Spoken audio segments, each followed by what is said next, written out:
Greetings, fellow investigators, and welcome to our video podcast, Into the Darkness, where my friends and I play the Call of Cthulhu role-playing game. I'm your host, Tom Rayleigh. The 1930s were a very difficult time to be alive. The Great Depression weighed heavily on everyone. Prohibition made it difficult to drown your sorrows. Poverty and crime were everywhere.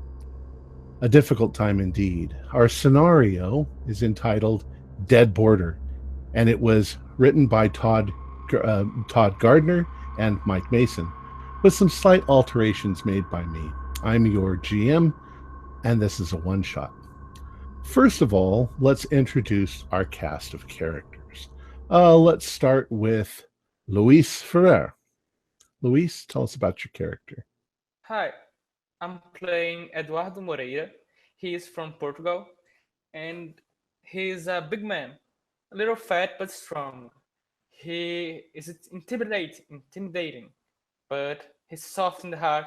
But he's tried to keep that hidden, to don't let people take advantage of him. Cool. Fred? Hi, I am playing Dorothy Tudor, and Dorothy is a student over at Brown University. And she is she's about 20 years old, maybe 22, somewhere in that range. Okay. David.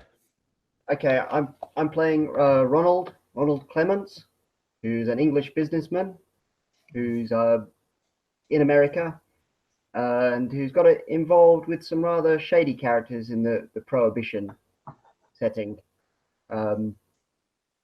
He's a middleman who can do the talking quite a bit, but has recently got himself in a bit over his head, as we'll discover. Okay. Vasil. Hi, my character's name is Reisefus Pulsifer. He's a book dealer, so if you need some kind of a good occult tome to read during the evening or study some sinister rituals, come in, I'll help you. Cool. Timothy? Yeah, I'm playing Wilhelmina Berger. She is a quiet but interesting woman who lost her husband about 16 years ago to the influenza epidemic. And she always seems to be the first to greet people when they move into the apartments and has been there for a long time and seen a lot of different things. She often asks questions of people, but never directly. Cool. And Jeff? Hello, everyone. I'm going to be playing Charlie Scargalia. He is originally from Lithuania, lives with a Lithuanian family here. His folks run something a bit shady, not really spoken of. But one thing that everybody in the boarding house knows is me and my brother Petrus, we've not really worked for months now. Quite honestly, we spend most of our time with our sisters who, when they're not working at the laundry business or talking about movie stars, radio programs, all the other stuff. Not to mention, I'm the only one in this Lithuanian family who has Americanized his name. Cool. All right. We've got a great cast. So let's begin our journey into the darkness. The year is 1930. It's summer, June 5th to be exact. It's not too hot, but the humidity is high, which makes it oppressive. It's also the Depression, and it's hit the residents of Providence, Rhode Island, pretty hard.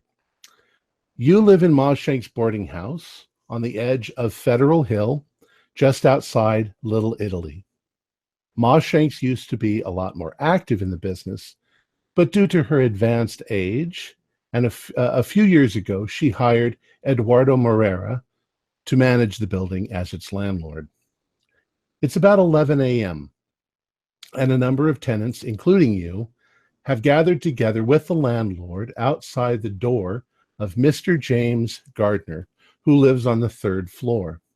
Mr. Gardner has been a resident for a little over 2 years, and though he's not a very interactive man and likes his privacy, you have become concerned that he hasn't been seen for a few days, nor has he answered his door. Each of you has a reason to check his room. And so you've pestered Mr. Morera to the point that you are standing here in the hallway just outside of James's door, waiting for Mr. Morera to unlock it. Oh, Mr. Morera, would you please just open the door and let us in? I'm so worried. Calm down. You don't know he can be. When's the last time we saw him in? He can be off. Oh, it's been more than a week. Yeah. He can be I off. mean, at least. Well, maybe he's hurt in there. Yeah, I need to open the door, see what's going on.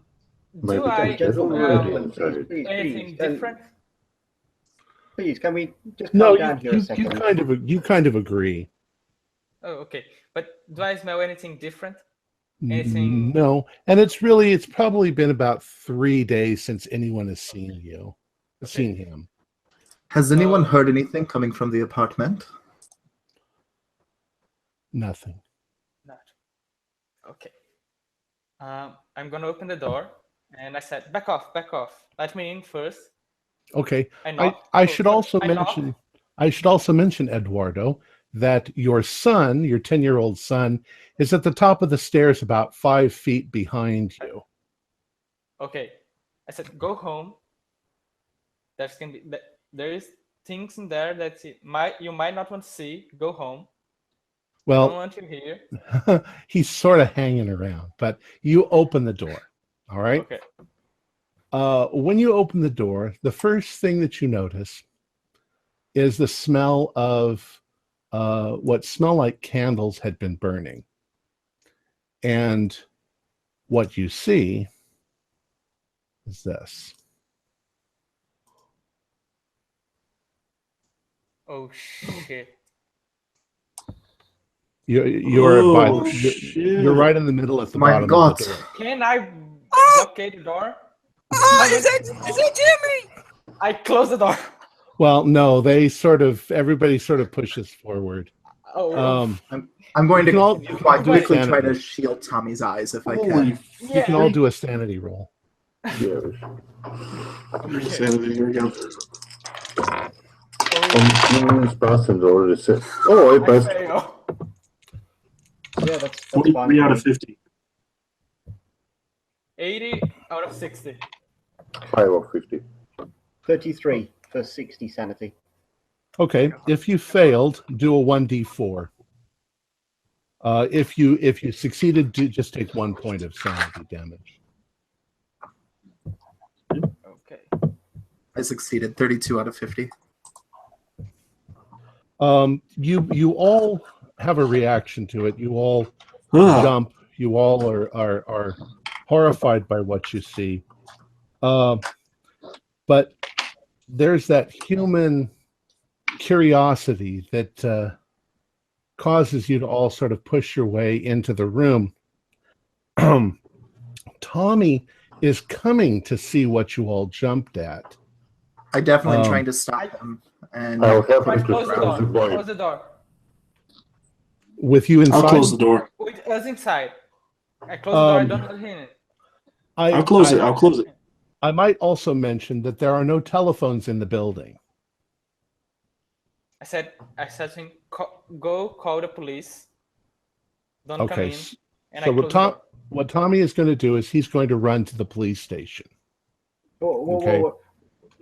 Please, can we just calm down here a little bit? I think we need to sort of ascertain the situation and maybe get some information together before we contact the police. There's a Allow me. man dead on the floor. What? My Why dear, are you sorry, surprised? Eduardo. Do not worry. I have dealt with these situations before. Allow me to just have a look first, and we will get the authorities in as soon as possible. I wonder I what run would have over to the caused- body and I kneel down next to it and I'm crying. Okay. I immediately start snooping around the table in the room. As I'm saying, I wonder what caused this. That I am going to be like I looking said, was genuinely burning. concerned. I'm going to be The looking one genuinely close to the concerned paper? with making my way towards the bookshelf, if possible. Okay, well, before we go very far, let's see. Dorothy, you knelt down by the body. Okay. It's obviously that he has been dead for a number of days. Oh. He's lying on top of a tarp, which he has laid down and on top of his oriental carpet. Oddly enough, Eduardo, the first thing that pops into your mind is, thank God I won't have to clean the carpet. Does it look like he actually laid it down? Yeah, that's what you said. It looks like he had done this. We'll get to that in a second. Yes, it does look like he was getting on top of the tarp on purpose. Okay. Charlie, your first thought is, the carpet looks really expensive. It looks really nice. Other than the tarp filled with blood. Dorothy, what you notice is that he's dressed as he usually is dressed. He's covered in blood. The skin on his head, it looks like his throat has been cut. But it also looks like there are other cuts across his face. And lying just a little ways between him and the window, there are two stubs of candles. They look like they're made of black wax. And there is a piece of paper with a strange thing drawn on it. It's also a bit bloodied. Generally looking around the room, you can see there's a wardrobe, there's his bed, there's a nightstand, there's a bookshelf, a table, there's cabinets up on the wall, and there's a table. Is there a knife? You don't see anything at the moment. I will definitely examine the desk area. Okay. I'd like to check a bookshelf. I'm going to look over here by the nightstand. Okay. I'm going to look at the paper and the candles. Okay. You walk over to the paper and the candles, and you pick up the piece of paper. Oh, we shouldn't be touching things. We shouldn't be touching things. I've read about this. You shouldn't touch things. I'm going Dorothy, to, by the way, Dorothy, I'm will going be to okay. Be quiet. But I need to take my books. He unboarded from me and do not return. But I need them. I've sent you a picture of the room, so we don't have to keep pulling it up onto the screen. Thanks. An email. All right, you pick up the piece of paper, and this is what it looks like. For the familiar letters.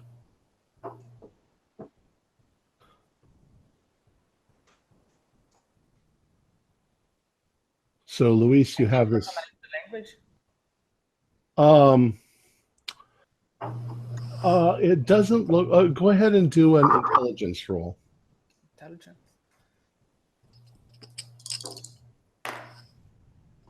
8. Oh, that's pretty good. It's definitely not a Latin language. You're pretty sure it might be Greek, Okay. but you can't read it. Okay. I put it back and I say, why do they have this piece of paper in Greek? It's Greek. I know anything about him that would relate him knowing that language. I know Greek. Not really. Mr. Gardner, I know the ancient Greek. Let me see it, and maybe I can help you translate it. I point to the paper I was putting back. I give to him. Okay. It's a suicide note. So, I got 14. Josephus takes the paper, but Dorothy, you're standing right next to him. I'd like you to both do Greek rolls. Critically failed. How about you, Dorothy? Not a critical, but a failure. Okay. The language is pretty ancient. It's definitely Greek, and you can sort of make out a few words. With a little bit of time and study, you could probably figure out what it said. And I'm talking 15, 20 minutes. You could probably... No, let's do it. And Remember, I think the young boy went to alert the police. We have very little time. Yes, Let me translate it Tom. later. Is the there any room looks like is there any other paper in the room? Paper and pencil? Something we can just copy the words off of it. I'll Well- hand the paper to the pocket. there's paper in the table. There's a according desk to the- that Wilhelmina went over to. Wilhelmina, there is a man's fedora hat on one end of the table, and there is some correspondence on the other. There's probably paper and pencil as well. So if they need I'm definitely going to examine the correspondence, please. Sort through it and see what he has to say. Okay. Give me a second.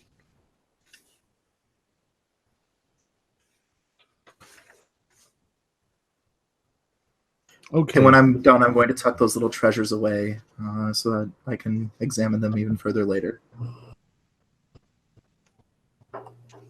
All right, you find some correspondence. One of the letters, right on the top, is a note from Ron Clemens, businessman in the room. When you look at it, Ron is asking Gardner if the ledgers had been finished. It pleads with Gardner to make haste as the ledgers are needed as soon as possible. The letter is dated May 27th. So about a week ago. Okay. Hi, guys, can you hear me? Yes. Yes. Yeah.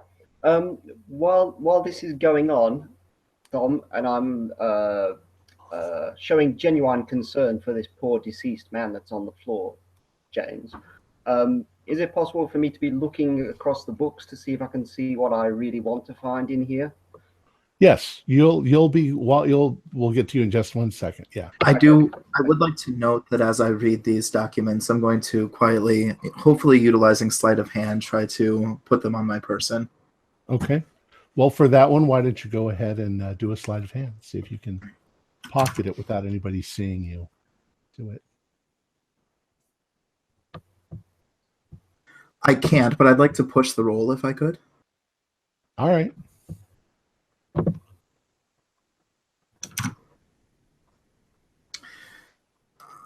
I got 28 out of 30. Well, that's pretty close. It's pretty close. You managed to snatch that one away.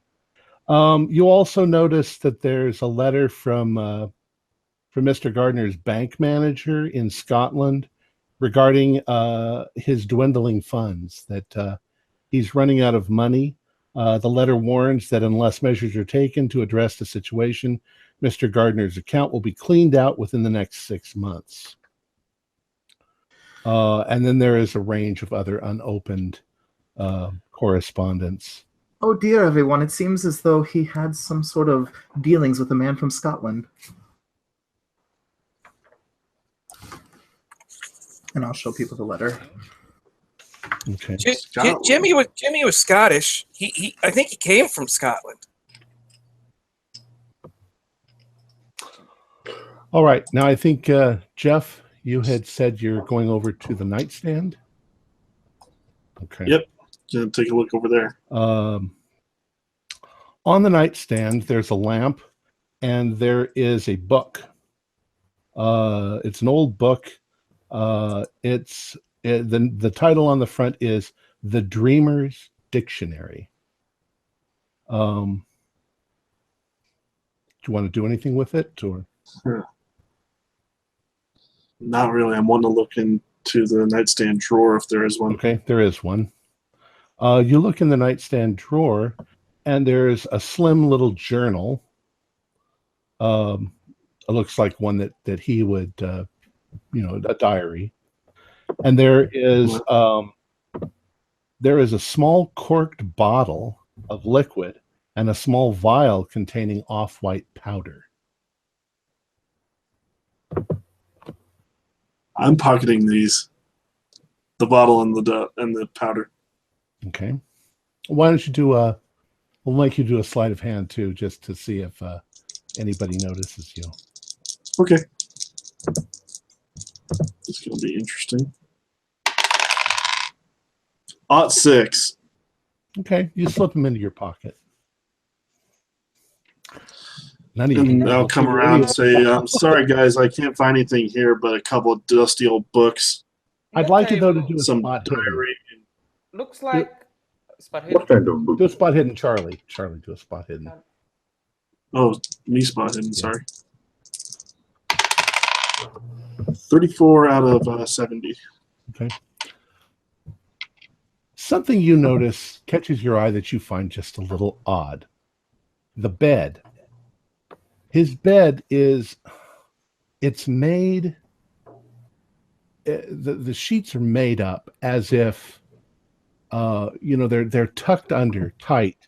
It's as if nobody had slept in that bed, except there's definitely an indent in the pillow where his head would have gone. And you think, was he just sleeping on top of the covers and he never got into bed, or he made it, really tight every night, except that the pillow's been used. And you can see also that he's got a pair of slippers underneath the bed. So that seems a little odd. The bookshelf. Okay. Let's see, who was looking at the bookshelf? That was Vasile. Yeah, Okay. I'd like to check the bookshelf for my precious books. You look over at the bookshelf. The picture's not very ornate, but the bookshelf is actually quite ornate. There's little scroll work all over it, and it's carved in the front. And there's little cherubs, little angels. There's glass doors on the bookcase.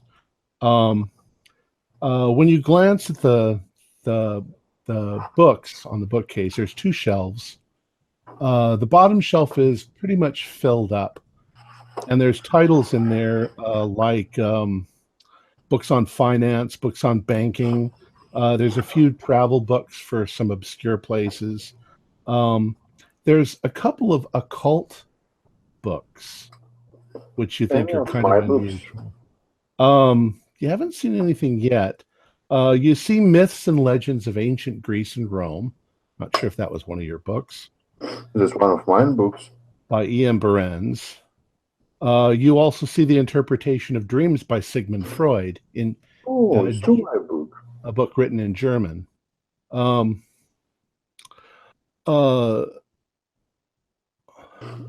There's also on the second shelf down, there's a couple of books there, but there's not enough to fill the bookcase. So there's a strange looking bookend that's pressed up against the books. It looks quite strange. It looks kind of like this. Oh, it's a statuette. Quite a nice one. Can I try to estimate what kind of statuette is it? Maybe. Well, you'd have to pick it up and look. I'll do it. Okay. You pick the statue up and you hold it in your hands, and there's something quite strange about the material that it's made out of. It's some sort of a stone, but it almost has a wet feel to it, as if it's somehow slippery and wet. And as you're holding it in your hand, you suddenly have these memories as if at some point in your life in the past, you were at the bottom of the ocean and there were these things all around you, these hideous fish monster things. And as soon as that happens, I need you to do a sanity roll, and you immediately set the thing back down on the shelf. I passed. Okay. Go ahead and do a 1d4. Oh, it's nice. Quite horrific with not a scream, but everyone can see that I'm a little bit scared. With the shaking hands, I put back the statue on the shelf and keep on holding on shelf. I try to sit on the bed and catch my breath like, wow.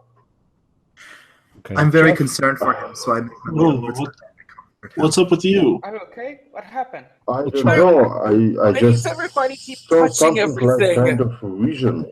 Quit And touching you see a everything. few of my books, and I try to gather my books from the bookshelf to hold them together like it's my sacrifice, not a sacrifice. Sorry, the only one safe point for me to hold my books and give me back to the reality. By the way, I lost the 4 sanity points. Oh, wow. So you're quite shaken. Yeah, I'm a lot shaken. The memory of the things that you saw in your mind are quite vivid in your mind. Charlie, do an appraise roll. I shall go ahead and do that. 36 out of 60. Okay.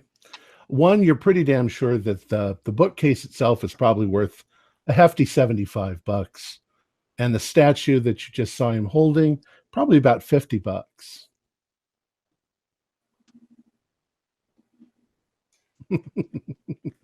I may want that.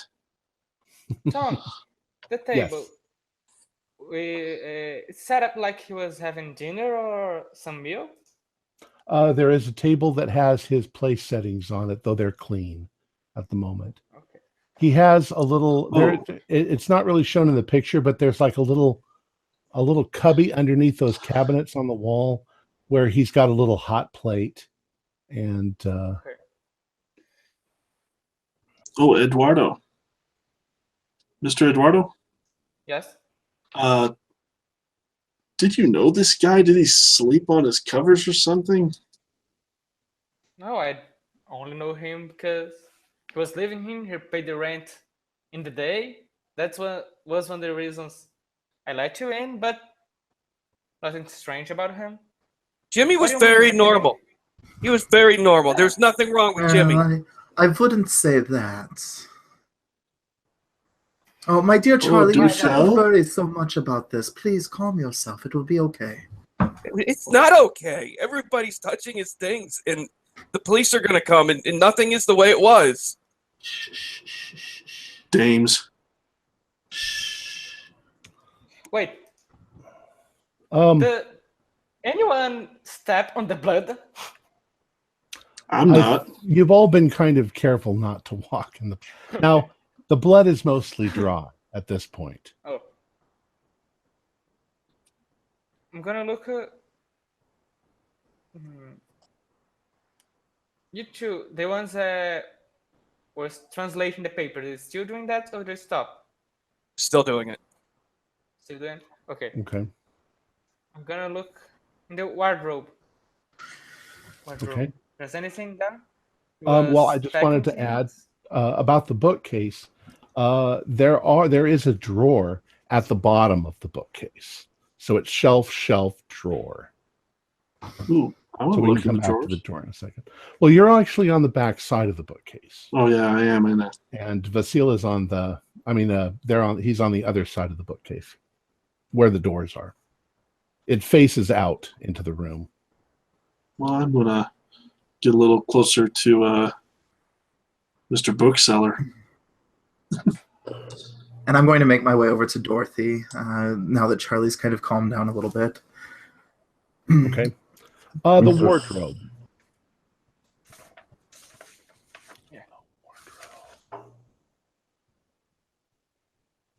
Dorothy, dear, would you come to the hallway with me for a moment? to the hallway.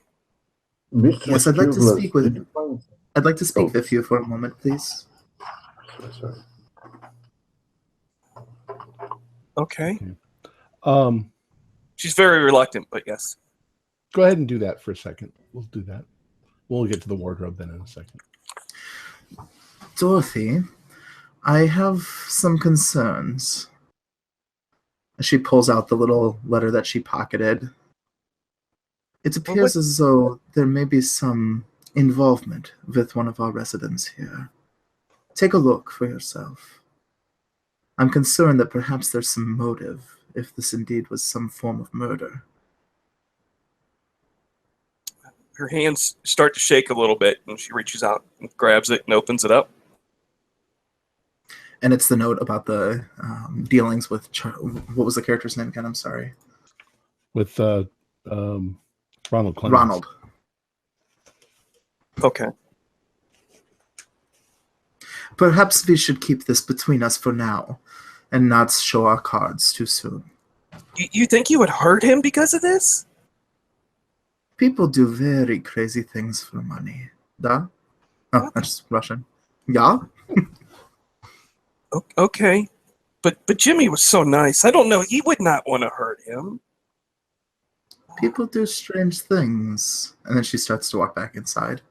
But it'll follow. Okay. Oh, she'll get the note back too, if Yeah. possible. Okay. So Ronald, you're looking in the wardrobe. You open it up, and of course, there are clothes there, and there are shoes at the bottom. I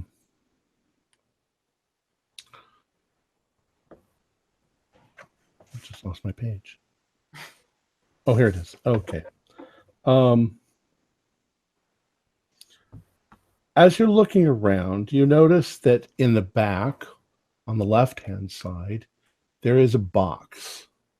It's, a little bit larger than a shoe box, but it's locked. Can't open it. And I'd also like you to do a spot hidden. Okay, just 1 sec.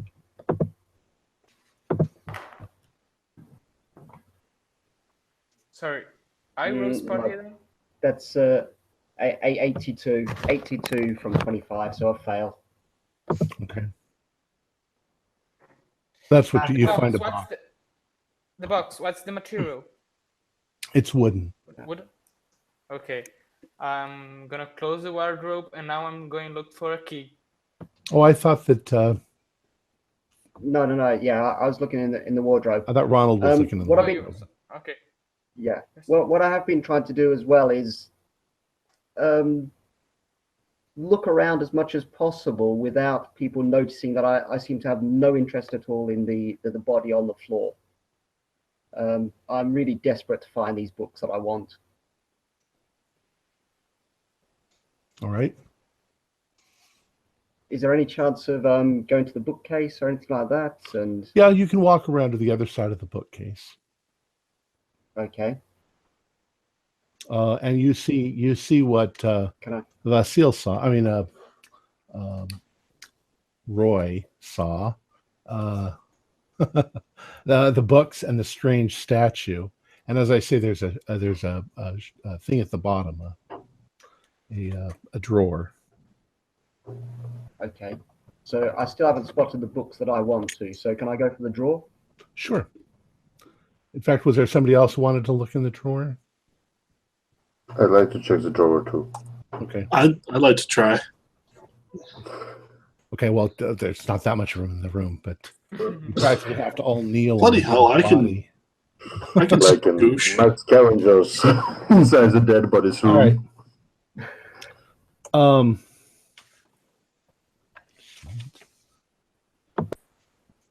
I think in the future when I run this one, I'm going to put everything on cards. That way I can just the room, the bookcase, all right.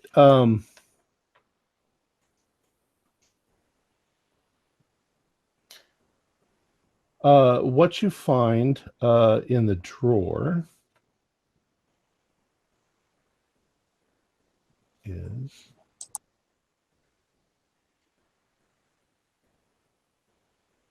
Wait, where's the drawer?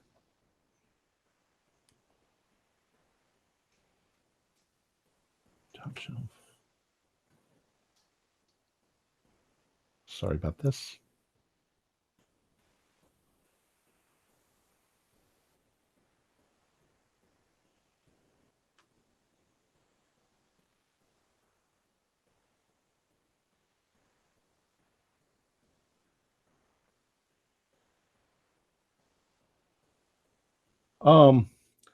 The drawer, when you try to open it, it doesn't seem to want to open. You don't see a lock, but you do see you do. There is a handle, but no lock, and yet you can't seem to open it. What sort of handle? Is it a movable handle or just a... No, just like a knob for opening. If I try to sort of shake the drawer or anything, does there any sort of movement at all? Or Well, there's a slight movement, but it's definitely latched in some way. If any of you have any knowledge of like woodworking or something like that. I know metalworking. I, in fact, do know woodworking. Matter of fact. Why don't you do Although I'm not there, but I'm in the area. Well, you know metalworking. Why don't you do a roll on that? Okay.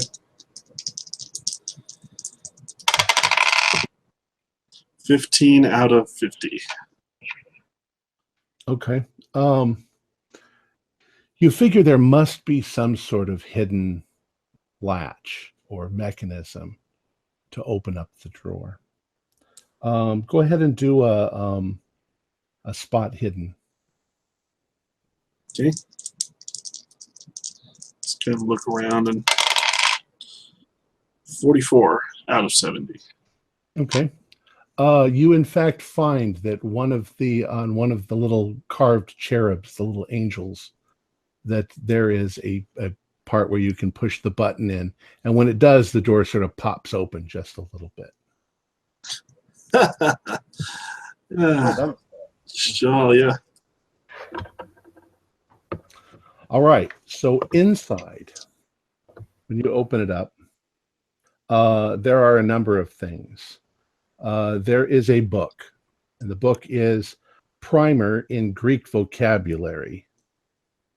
That's one of them. There are 2 accounting ledgers, and there are a number of receipts that are in there. There is an obsidian knife. It's carved from obsidian glass, and it's laying in there. And there is something wrapped up in a silk cloth. Looks like it might be another book. Any chance of me getting to the account books and taking them away before anybody really notices, despite the fact that everybody's standing there looking? Not a chance in hell. I'm, in fact, as he's starting to walk over to the books, I'm going to snatch up the accounting books, seeing him walking that way because I've been watching him. Well, let's give you guys. I'm going to try to snatch up the. Yeah, let's all snatch. Self-covered something. Let's have you guys both do a dexterity roll to see if you can get to the accounting ledgers. Who gets Does that include me as well? Yep. Yeah, if I'm not going after the accounting ledgers, do I need to? No, we'll get to you in a second. I got a 39, so it's a hard success. I've got a 30 out of 50. That's also a hard success. Oh, I think, isn't that a regular? No. That's a regular. I'd like to think they run into the book at the same time. So as you're reaching for the ledgers, our nosy neighbor snatches them away, and sort of crosses. She glares so hard. All right, so you guys can interact if you want. What do you think you're doing? I just I. looking to see if seeing if there is any obvious Hmm. clues as to what has happened to this poor man. Hmm. Here, let me take those from you. You know, No, don't perhaps- concern yourself about those. Perhaps something you should do is look within yourself, yeah?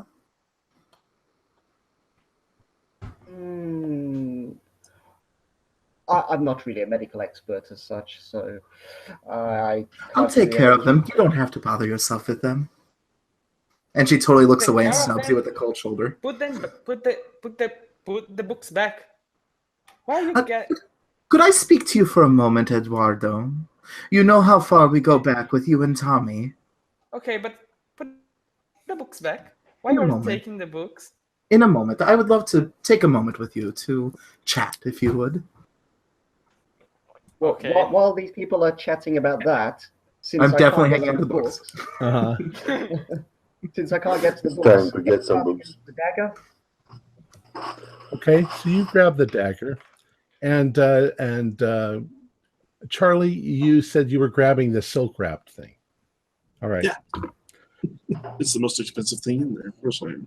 The silk wrapped thing is definitely a book. You unwrap it a little bit, you can see that it's very old.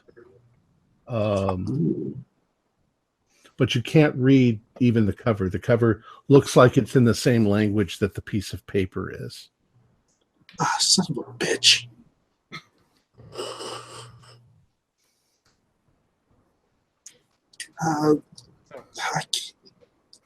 Look, here.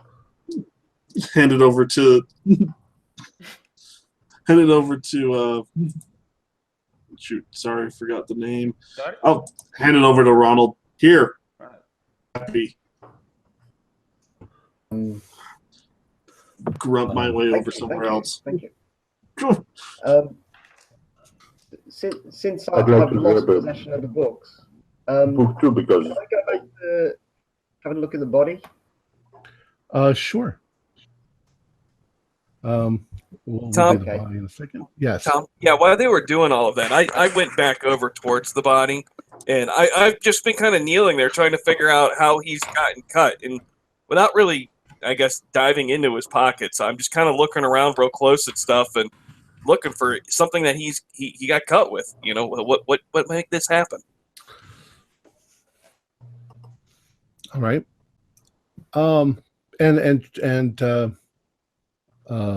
Charlie, I'm sorry, not Charlie. Ronald, you're also you've approached the body now, and Okay. and by the you way, and Dorothy- they're somewhere in my pocket. you and Dorothy are there. All right. What you guess? It looks like James had been on his knees and that he keeled over. Okay. At looking at a glance, it's possible that there could be something underneath him.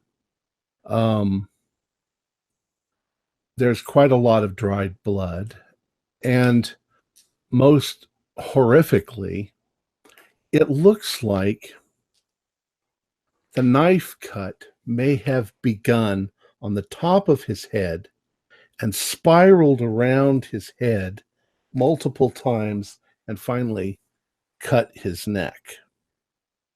The cut is pretty deep. But do a spot hidden for me. Spot hidden. You can both do it. 64 out of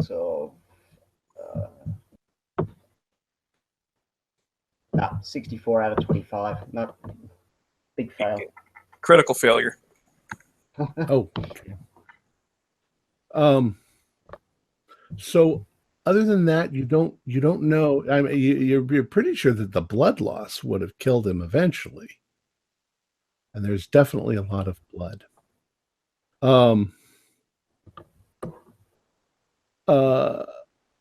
Let's say, Dorothy, you've also keep looking at the piece of paper with the spiral on it. and maybe occasionally asking Roy, you're gonna have to give me that one, Roy Cephas, what this word means or that. And together you've begun to sort of unravel this very strange piece of paper. And it suddenly, a few little clues suddenly click into your mind. And this is what you're pretty sure it says.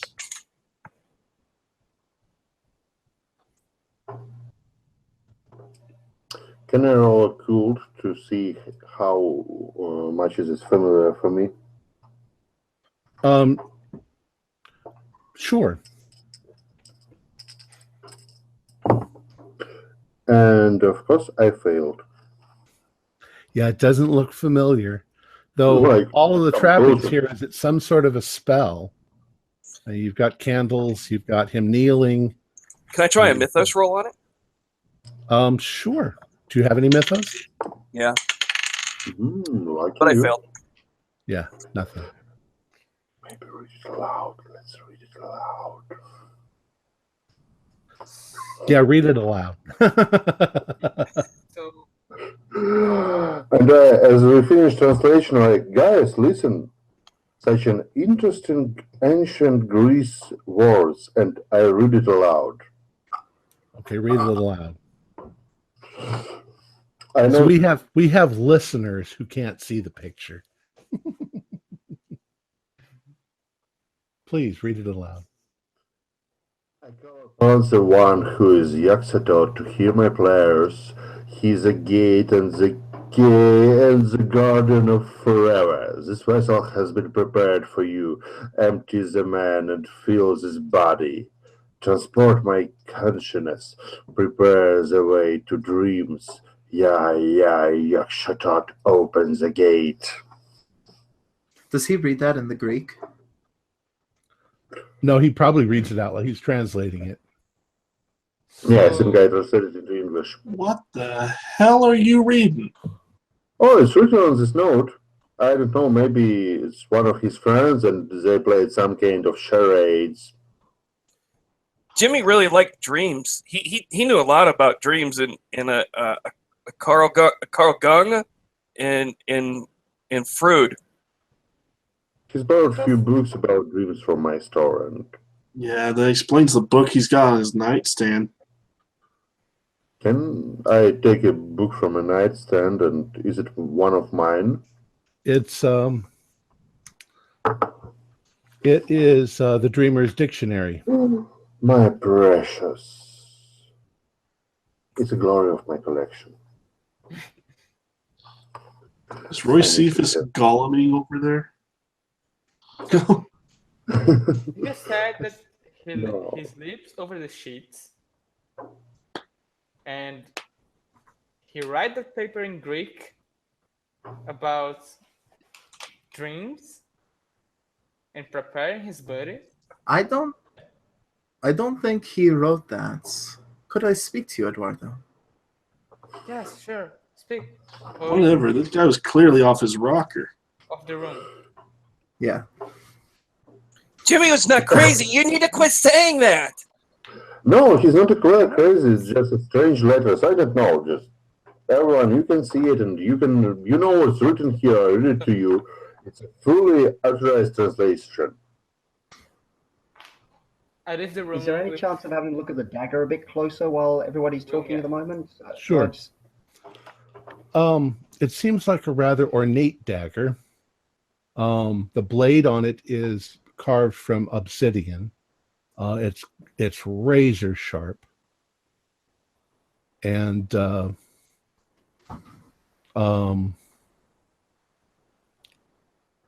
me send you a message.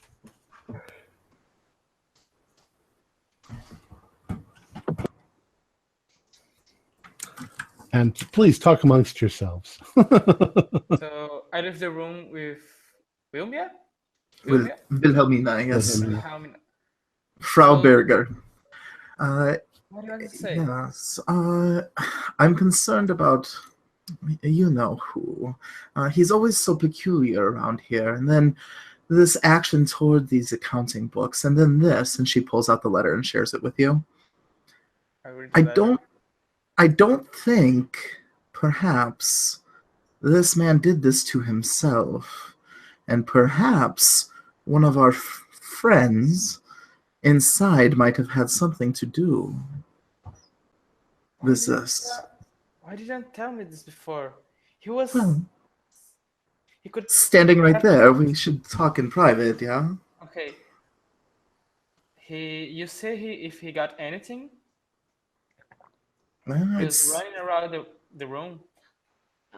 I don't know what he got particularly. I just had been keeping an eye out, and he seemed very suspicious. And while he was looking at the body, he was not paying attention to the body. He was looking for this. Okay. I'm gonna. Am I able to notice these people sort of talking and occasionally giving me a suspicious look? No, we don't see you because we're outside in the hallway. Okay. No.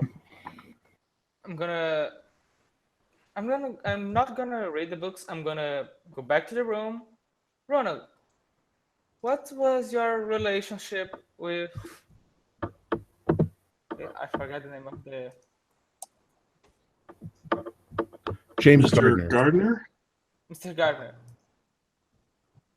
James was a very good friend who was assisting me on a certain matters, unrelated to, of course, his unfortunate demise here. You needn't concern yourself too much about it. I'll sort of walk away from Eduardo. If we're friends, you shouldn't be here. It would affect you. I step in and close the door behind me if he's making his way in that direction. Okay. Come on, let's go back to our I'll try room. and hide a look of exasperation on my face.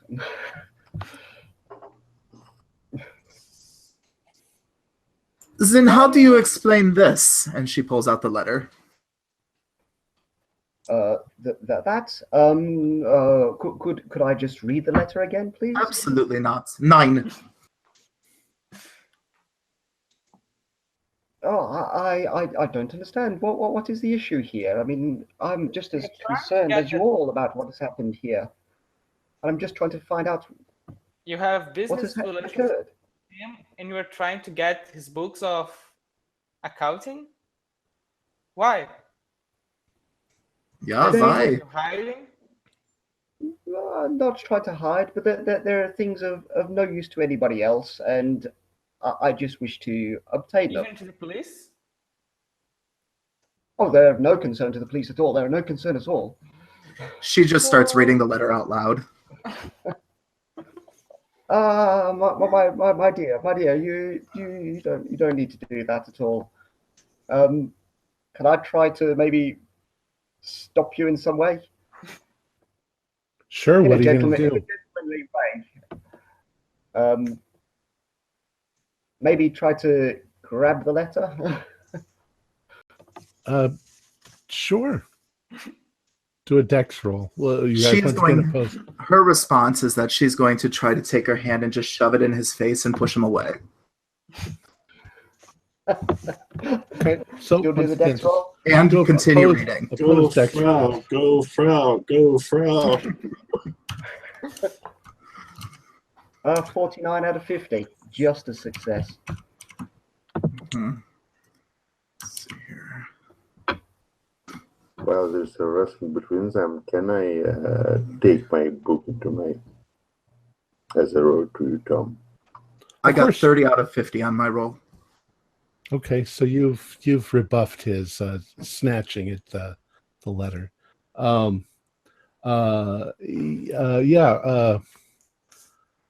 Roy, they're your books, so It's great. I'm happy. Back with my books. so you've Right. recovered the book. You also are looking a lot of books in here. Why? Because I'm Roy, a why? book owner and. But these aren't they're not your books. These are Jimmy's books. Why are you taking them? It's mine books. He lends them from me. We can get down to the my bookstore and I show you all the documents. But why He are you can taking now? buy wanted to read them. Why I'm taking now? Because it's my books Yes. and he should return it a week ago. Yes, But but he now didn't. they are evidence. The There's not things an you evidence. pick up. You see, there is Yeah. no blood stain on them. They're not laying near the body. I need back my books, and I get an old documents for it. And I'm not saying you can't have your books. Just so why do you say to me anything? It's Oh, mine Eduardo, book. his books are so strange and weird. They mean nothing. Nothing to worry they are about, I'm strange sure. and weird. And look what we have. Look what that piece of paper. A murder strange is and what weird. we have here. But the books do not kill people. People kill kill other people. Dorothy, do Yeah? an intelligence roll for me. Oh, my dice are killing me tonight. No, fail. Okay. Something about this whole thing. It's like right on the verge of you. It's like there's something here, but you're just not able to quite figure it out. It's irritating.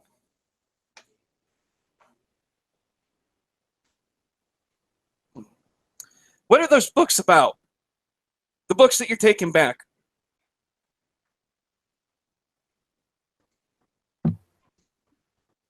I just saw it, sorry.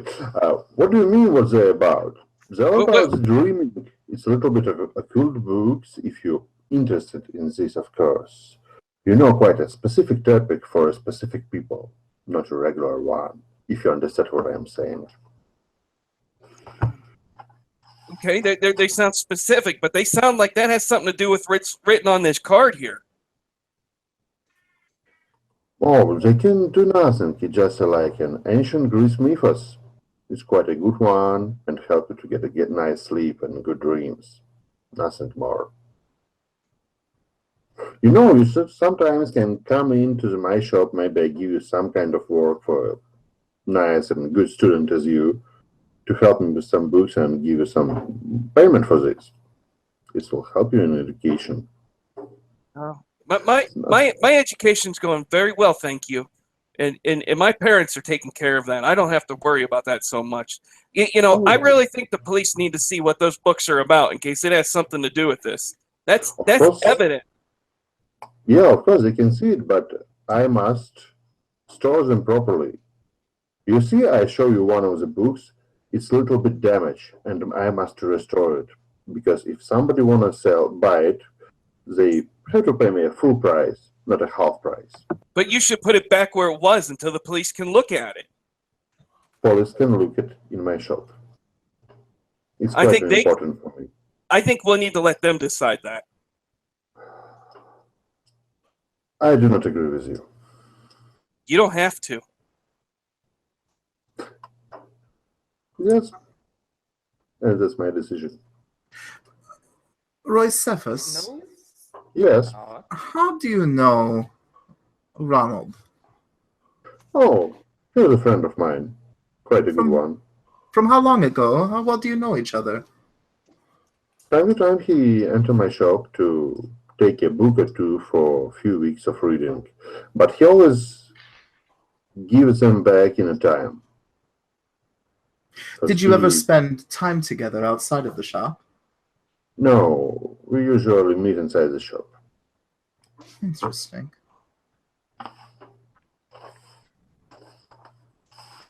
Any more questions for me? Oh, yes, but not right now. Okay. You can leave with the books when the police arrive. But not They can more. take a book from my store. Once they said that they will look in your store. Until they You get see, here, some of these the books to is stay in the quite room. expensive. And I'm afraid that they could disappear while the police will be here. So I'll better keep it near my. Unfortunately, I think we're going to have quite a situation here if the police arrive. Is anyone else concerned with the police coming? Since Dorothy so accurately pointed out that all of us have our fingers in the cookie jar, so to speak, I am concerned. Is anyone else concerned? Well, Wilhelmina, I think we got off on I the did wrong not foot ask here. you, Ronald. Oh, Ooh, snap. Wow.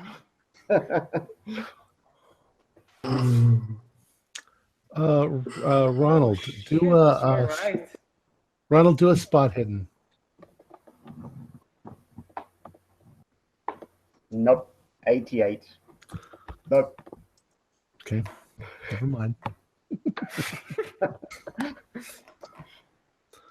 Perhaps someone should intercede and stop the police from coming. But how much time we were here? It would probably take. You've only been there a few minutes, really. It would take Tommy at least 20 minutes to get to the police station, and then at least 20 minutes for police to get back. Probably a little more. Tommy and I have a little bit of a relationship, so I'm going to walk over towards the window and see if I can open the window Oh, you and can. see him. Can No, I see he's him? gone. She'll just yell out, Tommy! You're in the middle of a town. I mean, he's Yeah. well, gone. Okay. Dorothy, Everybody. you're still there near the body, yes? Yes. Just do another spot hidden for me.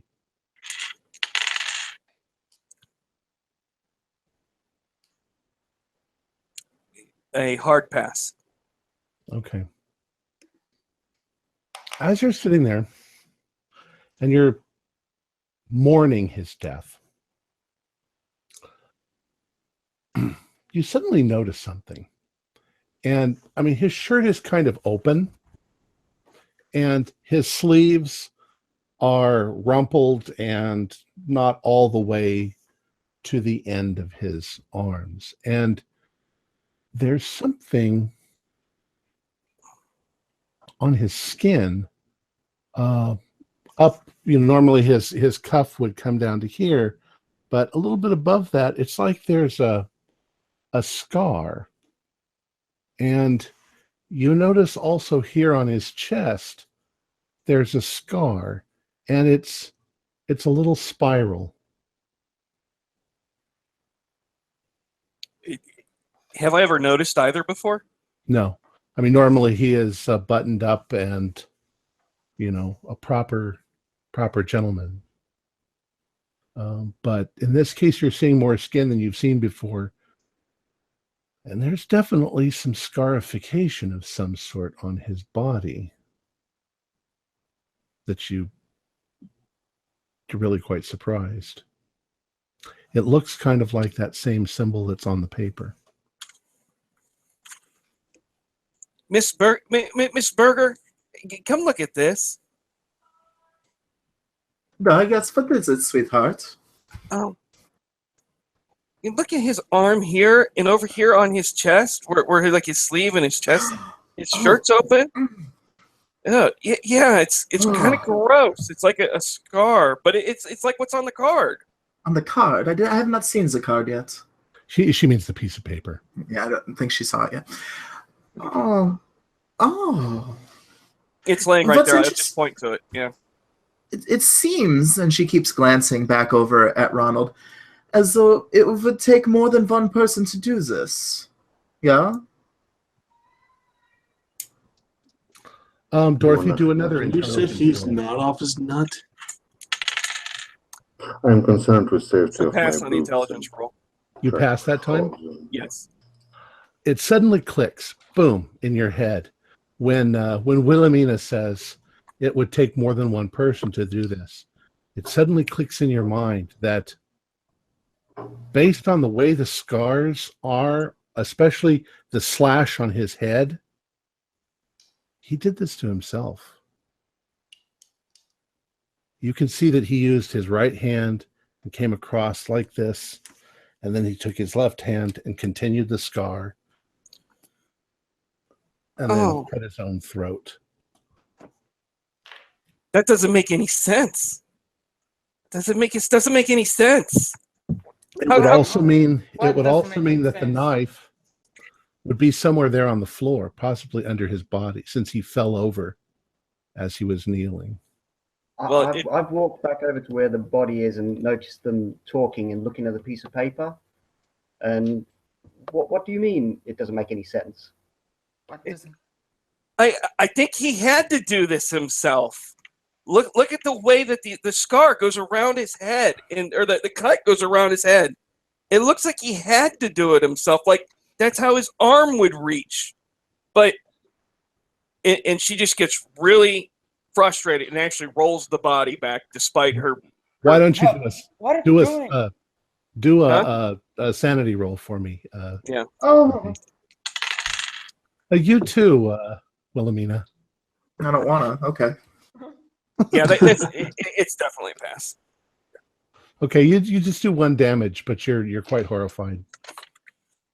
No What are you good. doing? Why do you I am a that? failure. Wilhelmina, you failed. Mhm. Just a 1d2. Just take 2 points. Yeah. That's easy enough. Oh my God! So you push the body back, and he rolls over onto his back, and you can see quite clearly, with blood sort of dried over the top of it, there is another obsidian blade laying there on the floor, obviously the one that he used. No. As he rolls back, Oh, his shirt's even more opened, and you can see there are more scarifications on his skin in little spirals.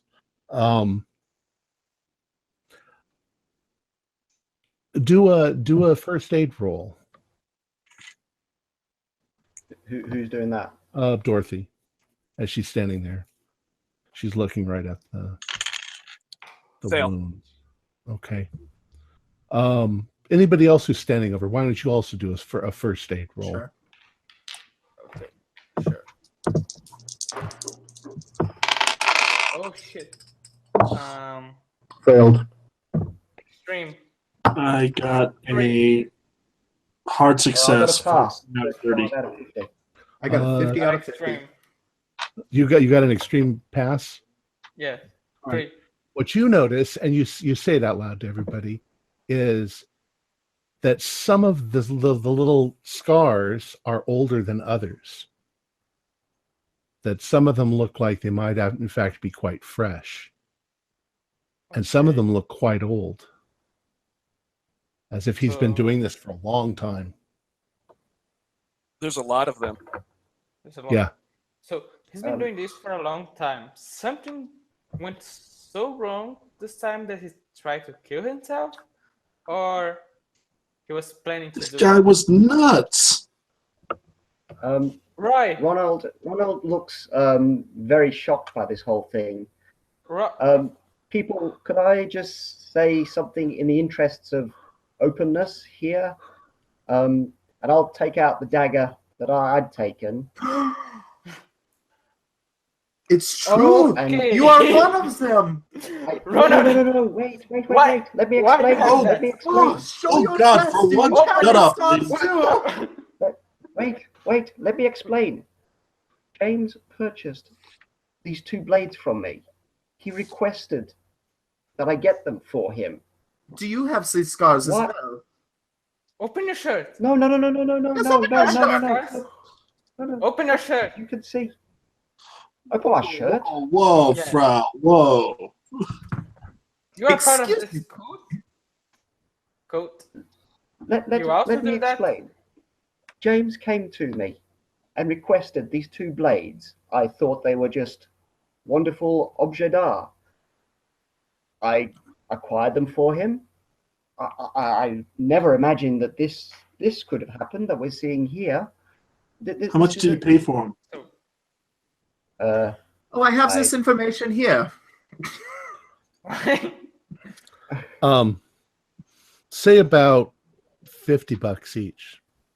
Okay. Why do you have? Why do you have Said these? he bought 2. Right. Why have I the just- other? I want to remind everybody, this is 1930. $50. Oh my God, that's like $1,000. You know. Why do you have these? What kind of business do you do? We've all been asking you. What do you do? And you never answer. Yes, I will relinquish that one in the interest of keeping it away from you, sir. I think I should hold on to this one. I don't think you should hang on to that one at all. No. No. Hand it over. Hand it over. Yes. I don't Yes. have that. Well, since we are discussing the police arriving on the scene, surely I should hand it to the police. What? Do you have these scars? Or perhaps you can have the blade if I can have the books. I will take both. Yeah. I'm going to intimidate him to put the blade where it was. I'm going to try and intimidate him. I'm going up real close, my face, his face, put the dagger back. I don't think there's any reason. Yeah, put it back. Threats. I'll also remind you that the whole concept of not messing with the crime scene and forensics and stuff like that, that really hasn't been that well invented yet. Not until the 50s or 60s. No fingerprints. No, I just don't want him with a dagger. Tom, I try to intimidate him. I rolled. Oh, you're going to try to intimidate him? Yeah. What did you roll, a 99? I don't know. Okay, he just smiles in your face and ignores you. Young man, you should do what our landlord says. How dare you take this into your own hands, have the same dagger as he has, and try to hide things from us? You should get that dagger right now. Can I try to fast talk him with old lady talk? Probably not. Okay. You're not going to be able to persuade. It's not really what fast talk is. Anyway. You'd want to persuade him, but I don't think you're going to persuade him. People. I think we all need to calm down under this situation. I can all see that we all Calm down. You have a knife in here. The same knife that man used to kill himself. I obtained the knife from the drawer here. Tomb. In fact, So put back in the drawer. You are the only one armed here.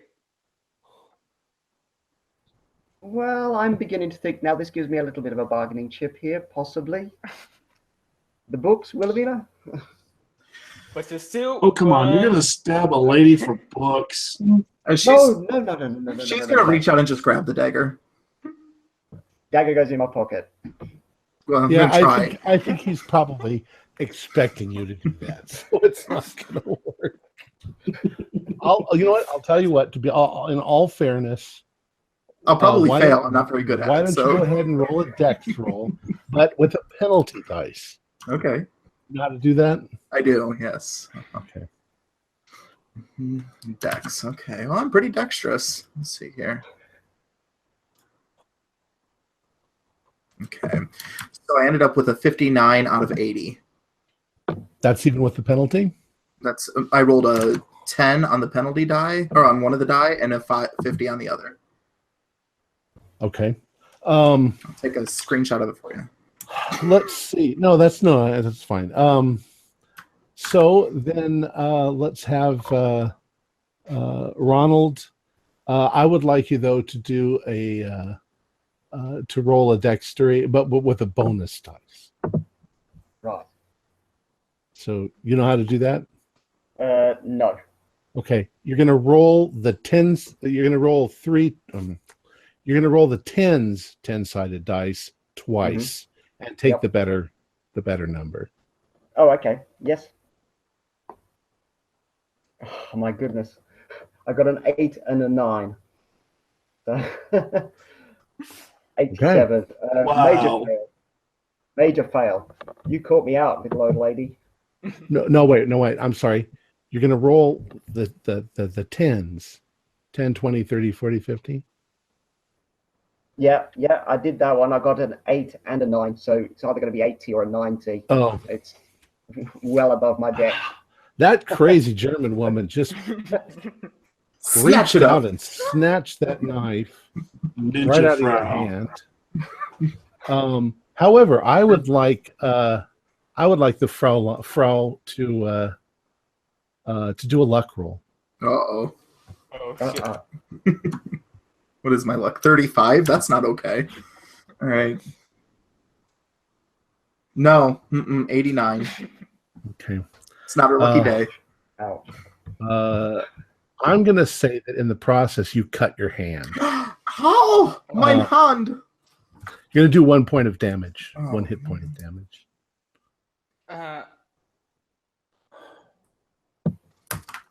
Does it look to be a deep cut? Well, 1 point of damage is not a paper cut. So Okay. the knife is razor sharp. And wraps her hand in it. I was going to say, I'm genuinely concerned, and I'd take my handkerchief out and try to attend to her. I've got this. Oh my god, the Frau has hair. On her face. It's taken a very Other long than on time her to build face. this. All right. Let's go down the line. Charlie, what are you up to? Is Dorothy still looking over the body and looking at the knife? She was pretty shocked a second ago. So she's She's sitting right there on it. I thought she'd just be sitting there right on her ass, kind of stunned. I think you are, and you've probably got your eyes closed and you're doing this, so you're not paying attention if that's what I'm you're swiping the second dagger. The one that's on the ground? Yeah. Covered in blood? Yeah. All right, why don't you go ahead and do a I can clean it up later. let's see, what will we call that? Let's just do it call it a luck roll. Ooh, luck. Okay. 35, same as the Frau. Let's see if I have the ninja luck of the Frau.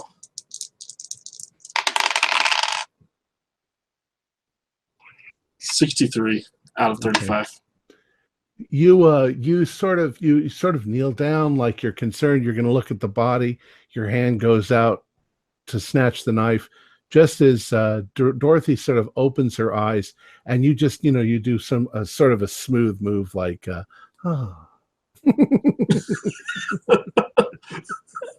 if that wasn't what your intention was to begin. Let me take with. this hand that barely dabbed into the blood and just go, my bad. You do see what they're talking about, that there are little spirals carved into his body everywhere that wouldn't show. And you will notice that there were none anywhere on his face or skin, the head of his head, that would show, except for the new one that goes all the way around. Yeah, the one that spiraled down his head and slit his throat. Right. This is weird. This is beyond stuff that I got in Weird Magazine. Right. There's any symbol? That symbol of his scars is in any of your books? What books would you like to look in? The books that he had taken. Well, which one? Oh, You want Eduardo. what? He has a diary in his nightstand. Okay. I thought it would be of no consequence, but you wanted to look into this. Yeah, I want to know why he's committed suicide. Where's the diary? You might want to look at it too, Dorothy. I mean, you were his little buddy, weren't you? Yeah, we were close. Well, Luis is going to get to I'm it going to the first. nightstand. Eduardo is going to get to it first. It's a small journal, handwritten, and yeah, I'm just going to say you sit down on the edge of his bed, and you open this up and you read through it. It only takes you a couple of minutes to go through it, but here's kind of a summary of what you read. We can assume, well, you can decide whether you're sharing this with the others or not, but I'm not going to make everybody leave the room. So Why don't you read it out loud, though? Okay. The journal of James Gardner. This handwritten journal can be initially skimmed through in about 10 minutes. He recorded an entry about 3 times a week for many months. He made each entry after having a vivid dream. He begins referring to his other reality as the Dreamland. He describes his experience as both marvelous and bizarre, and very real. The dreams suddenly stopped about 3 months ago. His entries during this period express great frustration. No dreams again. This goes on for weeks. About 10 days ago, you find the entry. At last my prayers have been heard. I found myself in the place of the blue crystal. Upon the dais, Dais. the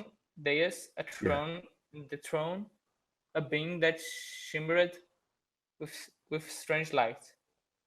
He told me things, marvelous things. Gardner describes nightly dreams where he seems to have sees the same entity, each time in a different setting, but always the same being. The entity promised to show him a path that will lead him to the dreamlands, and if he performs a certain ritual and sacrifices. Gardner makes a statement. Now that blessed stone makes more sense. The meaning begins so clear. You lose 1 point of sanity, and you gain 2% of your occult skill. Yeah. Okay, 1 sanity, 58. What tome? Now, some of our players in this game will take a screenshot of something like this, so that you can continue to use it. Because I'm gonna take it off the screen in a second. So if you want to do that. So, what tome is this? I asked to Roy. You have any idea? No. I have no idea about what he's speaking. He take just a Greek vocabulary from my side and one book about interpretation of dreams. By the way, I can check it. Maybe there's something that will be familiar to it, and maybe he gets some kind of special dream practice. I really don't know. He used to read the strange books, and sometimes he brought some of them to my shop to show me, but you see, I do not read such kind of nonsense. Wait a minute. He said sacrifices. Plural. One can be him. What are the others? And there's 2 knives. I'd like to make a psychology roll to see if Roy's holding back. Okay. Roy, you can do an opposed roll. Okay. Psychology. Yeah. I failed. I failed too. Okay. Like, you do not read me. This entity is Yoxot?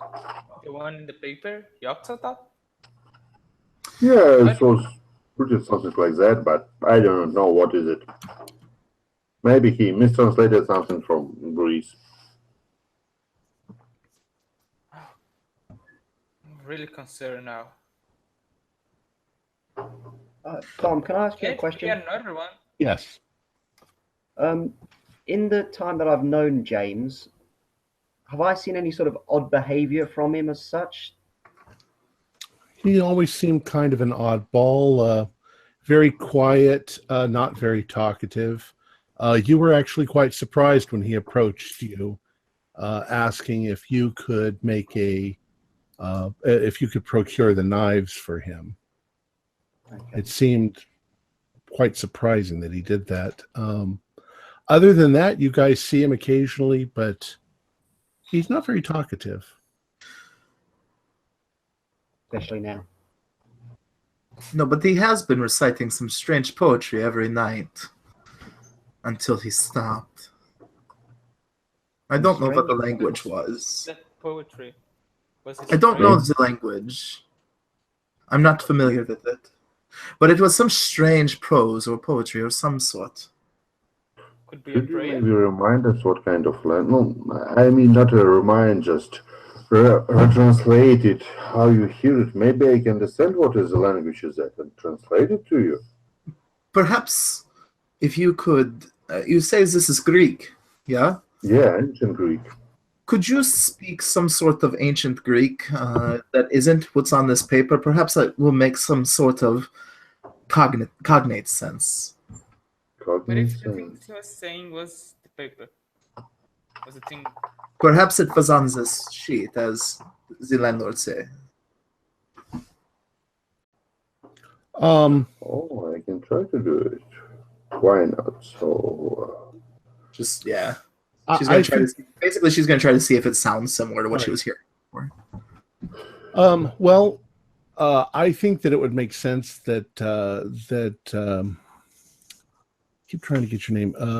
Roycephus could speak fluent Greek, so he just begins to recite something in Greek from memory, and I can read, by the way. I'm gonna say, do an intelligence roll, because So you're hearing it sounds- through a door. Not Right. really, it's muffled. It probably sounded mostly like, All right, I have 60. Let's see. So Okay. it sounds like I rolled like a 60. I rolled a 66 out of 60, so I failed. Okay. Can you Oh, use Yeah. You're not really sure. It was too muffled. Perhaps that is it. I don't know for certain. muffled like he was holding stones in his mouth. Now, Hmm.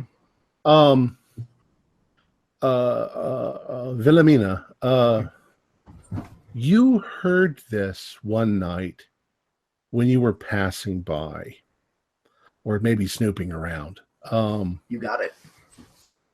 However, it suddenly dawns on you that Mrs. Madeira lives right across the hall.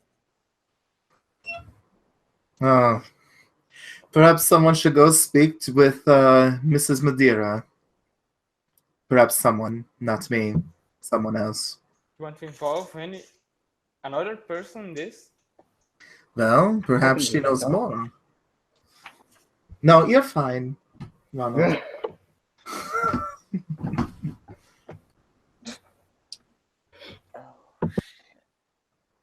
Perhaps the landlord could just inquire about some things without giving away what's going on here. And the rest of us could be inside this room with the door closed while you check.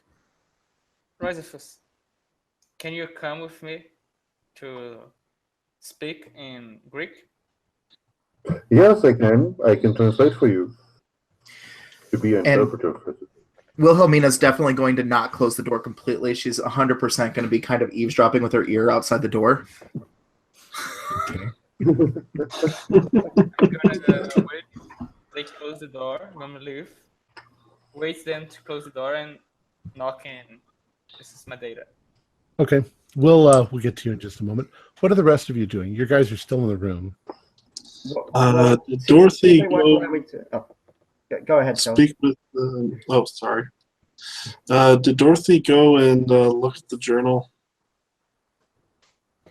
No, I don't believe. Did you, Dorothy?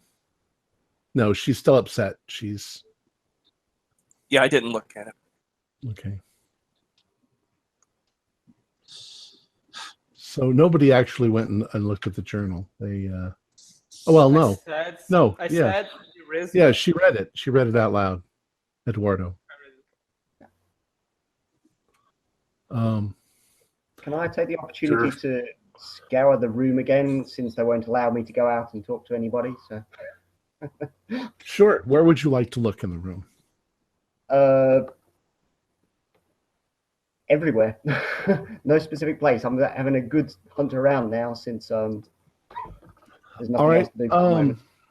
Oh, you go over towards the right-hand wall, and there are cabinets there. You already saw Charlie go over there and snoop around a little bit. Now you do it. You realize that there are 6 cabinets along the top, and they're mostly they're around head height. But in each one of them are various foodstuffs and like towels and things like that. So this is where he stores all of his regular stuff. You don't really see anything unusual at all. There is a small cook, what is it, a hot plate that's on a cubby right underneath that. Obviously he liked to cook for himself. But you don't really see anything unusual. There's a little table with one chair that's got a place setting. Doesn't look special or anything like that.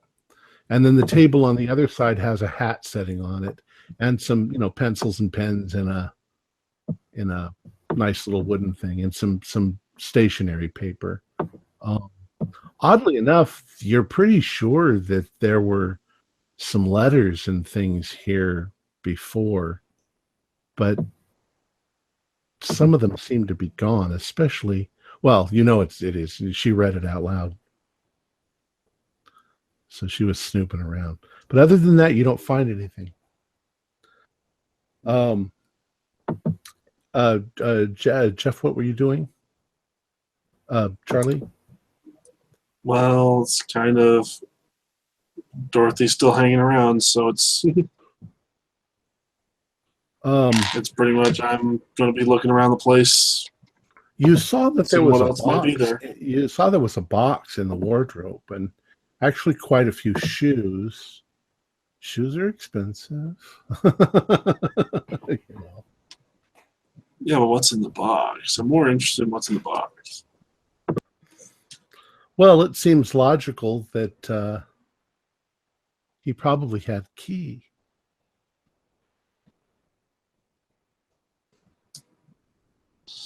Let's see. It wasn't in the nightstand. I'm going to search his jacket pockets then. The ones hanging up? Yep. Yep. Okay. Do a spot hidden for me. Okay. Ooh, 68 out of 70. Barely made it. Okay. You're looking through his jackets and things like that, and you find a couple of cents in change. Pocket that. Maybe 30 cents total in change as you're going through. And as you're doing that, one of the pennies that you find, you drop. And fortunately, it doesn't make any noise because it lands right in his shoe. And as you reach for it, you look, and in its pair, to the shoe next to it, there's a gun. Looks like a .38. Carefully see if I can slip that out of the shoe and into my pocket. Stealth. Yeah. Stealth or sleight of hand? We'll call this one stealth. Okay. 18 out of 40. That's really good. That's really good. All right. You very carefully lift that gun out and hide it with your body and slip it into your pocket. Right next to the bottle of whatever liquid and the it is powder. It is a 38, and you're pretty damn sure that it's loaded. Okay. I'm all right with that. And none of you know that he did that. Let's see. Well, one last one. Wilhelmina, what are you up to? Are you're standing at the door listening? Okay. All right. So you go. I gotta hear this juicy stuff. You guys go over to Mrs. Medeiros, and you knock on her door. And after a couple of seconds, she comes to the door and she says, Eduardo, and Roy Roy Cephas. Roy Cephas. Yeah. What can I do for you? We are really worried with James. And we were wondering, did you hear anything strange lately with him from his room last week? She says,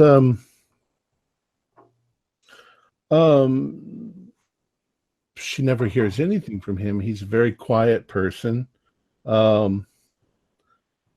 He doesn't play music or party. She says about the only thing is that occasionally in the evening she can hear him saying his prayers.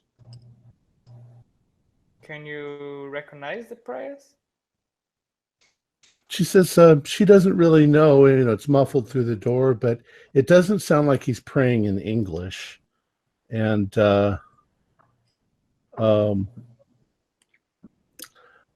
she also has always been kind of curious how he pays his rent, because she doesn't think that he works. You know, maybe he lost his job or something, but she doesn't see him ever go out on a regular basis.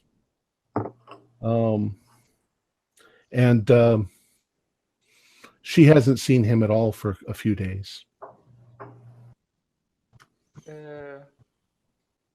No sound from his room at all. Restfus, can you say something Greek?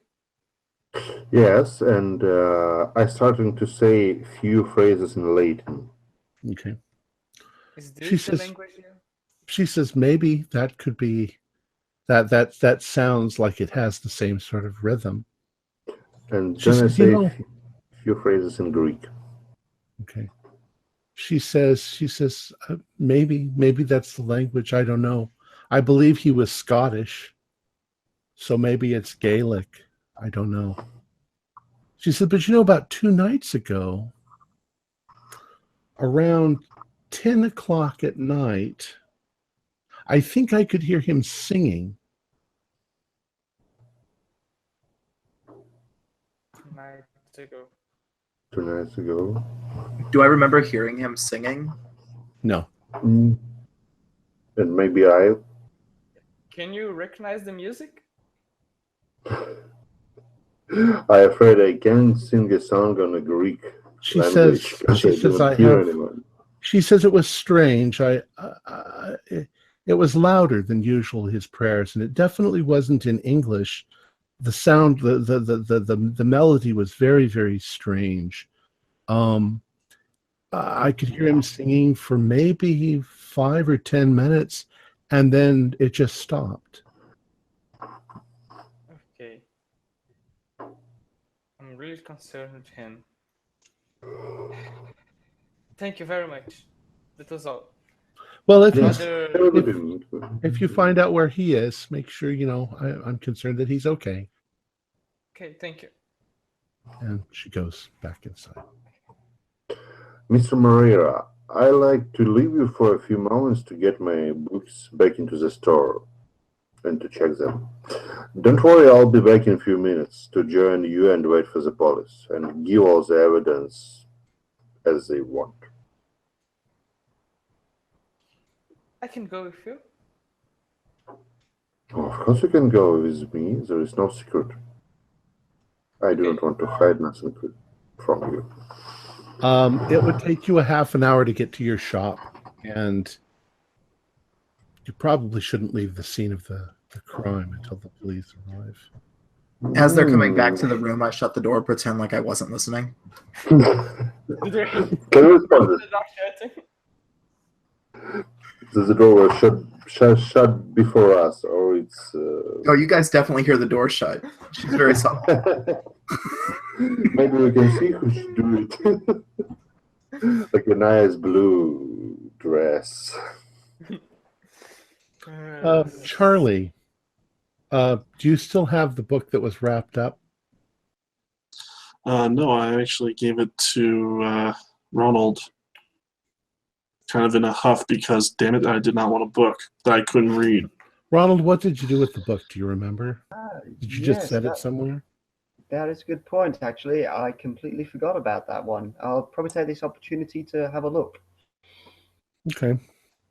You open it up, and unfortunately, it's all written in Greek, but it looks very old.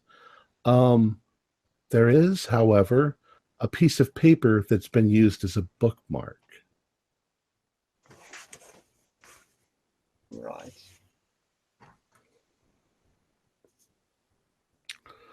All right. You open it up to the page where it's been marked, and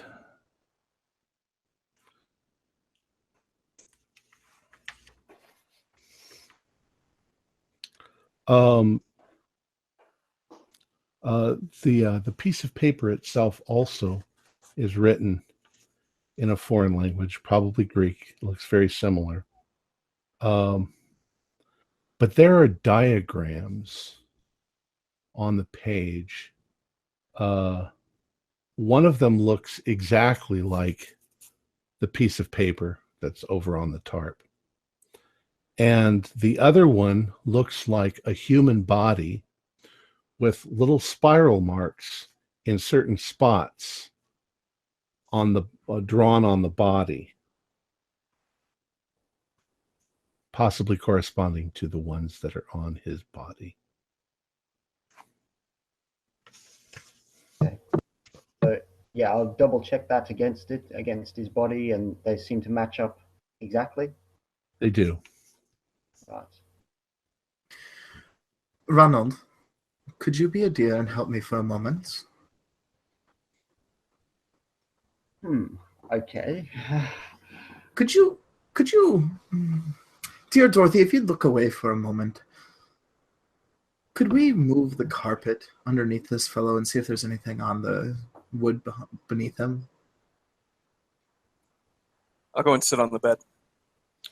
You would have to move the body and the tarp and the carpet. And the carpet. That's why I'm asking Ronald, because he's a strong, buxom lad. I don't think buxom's the right word. Buxom. Yeah, I don't think buxom's the right word. Let's Okay. Oh, strapping. His nice man bosoms. I'm actually asking how you're going to manage that. What are you going to do? Roll the body over? Roll it, wrap him up, or I'm leaving that to Ronald. Why do you touch the body? Well, until if the you bones want, are, I can help. Come on. Charlie, can you assist me here just to move the body? Yeah. Just take one side, I'll take the other. We'll move the tarp. Okay, we'll do that.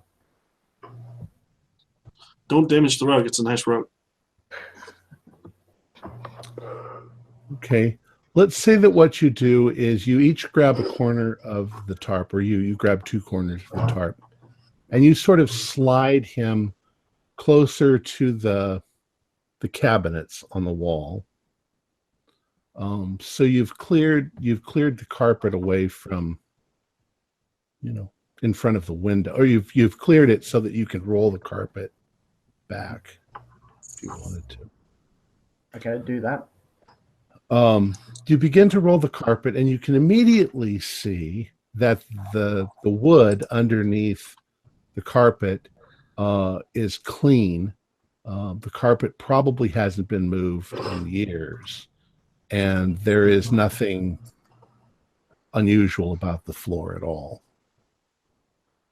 It's just a wooden floor. Sorry for the inconvenience, gentlemen. No biggie. And I try to snag the dagger. Oh, she was actually going to hand the dagger to him anyways. To hang on to for safekeeping. Back to the book Safe, that I had. keeping safe it will be. Okay. Back to the book I had. Would any of you like to examine this book a bit more carefully? Roy Cephas and Eduardo have rejoined you all. Oh, Well, good. I'd like to look at the book. I'd like to look 2 at the days book. ago, he was praying, chanting, for about 10 minutes and just stop. What did you do with the body? Why do you move it? We want to examine the Wilhelm, footprint. You don't know Wilhelmina yet. wants to move it. You don't know. Wait, what book's that? I'll show Eduardo the book. Oh, this is not one of yours. Right. What is the naming of the book? Okay. Well, when you look at it, the book written in Greek, it simply is labeled the Book of Dreams. Inside of it, inside the cover, what you can tell is that it was written in 1685. I'm sorry, it was written in the 9th century, and that this edition is a copy from 1658. The language is more familiar to you, so it's not as old as the ancient thing, but it's confusing. Here, let me show you what you can sort of glean out of this as you're looking at it. You and Dorothy both are looking at it.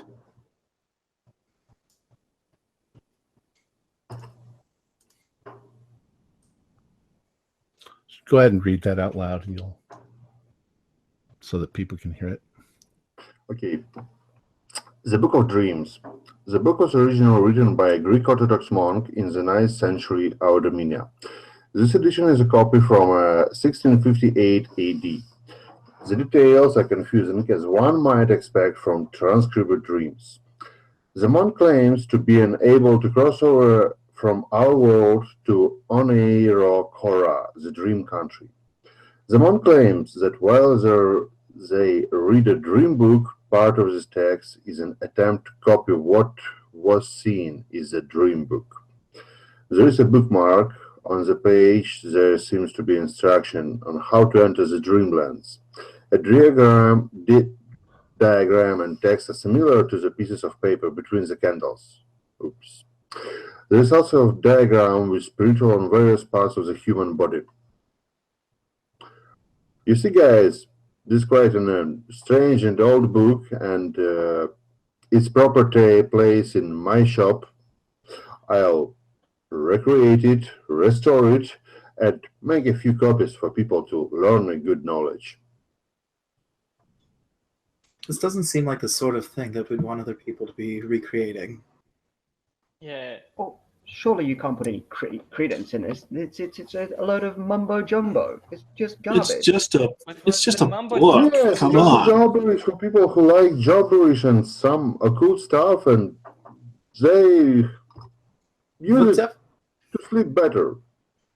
Whatever it is, whether it is pointless or futile or something very important, is irrelevant. No, it's not important. The point is, it It's caused this individual to believe that he needed to self-mutilate himself. I am afraid that he get an Exactly. psychic illness. Book cannot kill people. But this is exactly the point. This poor person, James, was obviously insane and just decided to kill himself one day. I mean, it's perfectly straightforward now we see all the evidence around us. According to I'm his sure diary, when the makes police arrive, sense. there's he nothing here. sacrifices. Himself was one of them. There's others, probably. People, animals. We should know if Ronald is part of whatever strange cult-like activities this is. Oh, Strange cool. cults. Well, you did have the obsidian knives. Why would you have those? Maybe he liked to cut a bread with obsidian knife. I told you, I just obtained the blades. I had no other interest in them. When was the From last an time associate. I saw Mashaks? I'm sorry, what was your question? When was the last time I saw Mashaka? Oh, Mashanks? Shanks? Yeah, Mashanks. Probably this morning you checked on Oh, her. okay. For one moment, I was thinking She's very elderly. She can't get around much, so. Okay. I'd like you to all do a listen roll. I can do that. I got 1. Critical Hard success. pass. No, 14 out of 40. 30 out of 20. 30 out of 20 for me. I totally botched. 14 out of 40. 34 out of 20. Fail. Wow. But Vasil, you got a 1. Yeah, I got a 1. Those of you who passed, as you guys are sitting here arguing, those of you who passed, you hear a rustling sort of noise, like a plastic tarp being moved. Vasil, when you hear it, you turn immediately and look at the dead body. And you think maybe it just moved. And I'd like Vasil, Roycephus, do a sanity check. It's Roycephus' time to roll a sanity. Failed. Okay. 1d4. I'm going to also look in the direction because I also heard it. Point lost. Well, you didn't know where it came from. You just sort of heard it. Just heard the sound. Okay. What did you get, Roycephus? I lost 1 point of sanity, and I looking quite scary on this body, showing my. You jump like, hey, when you see. It's more. What shit? Is it a dead one? Didn't saw his leg? It's moved, and the finger is stripped, and like he breathes inside. It was probably because we moved it. No, I saw that his knee was not a dancing, moving, like he's alive. Guys, I'm sorry, but I get. Are you sure? Did anybody else see this? Did anybody else see this occur? I heard something, but I just assumed that was settling. It's just the tarpaulin getting settled in. But now the tarp moves, and you see James Gardner suddenly begin to move his hand out and begin to lift himself up, and he's literally beginning to stand up in front of you. I'm edging to the door. He's alive. You sit down right now. Sanity roll. Sanity roll for all of you. Yeah. Nope. Critically failed. Oh, 71 out of 50. Pass. Mm-mm. Okay. 62 out of how many? 97 out of 45. 49. If you passed, you take 1 point of damage. If you failed, 1d6. Oh. Oh. Ow. How did he do that? I get him the 2. I took 6 points of damage. Wow. I That's took over only half. 2, thank goodness. That's over half. So I take a major wound. No, it's. I'm going to tell you what you. Okay. It's going to be much more worse. Did anybody else get over 5 points? 2 only. Just you. All right. Hold on. It takes me a second to type.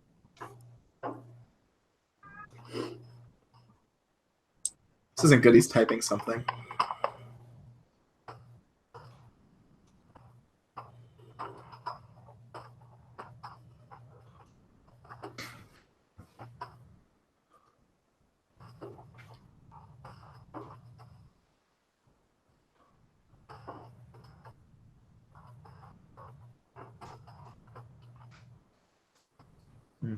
Okay, the body is risen up.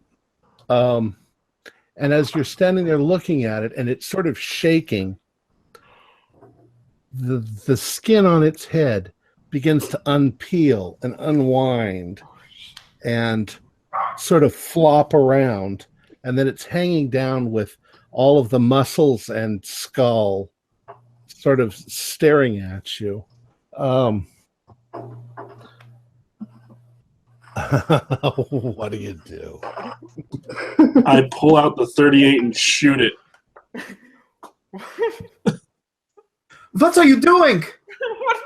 I'm trying to get the door open. You're not going to get us. All right. Well, I'm going to run away. Unfortunately, in your terror, you've sort of run up against the door, and of course, suddenly a gunshot rings out because Charlie Scargalia has a gun in his hand. Go ahead and do a gunshot roll. I mean, a handgun. It's going to be common. Ooh. Out of 20. I'm sorry, what'd you get?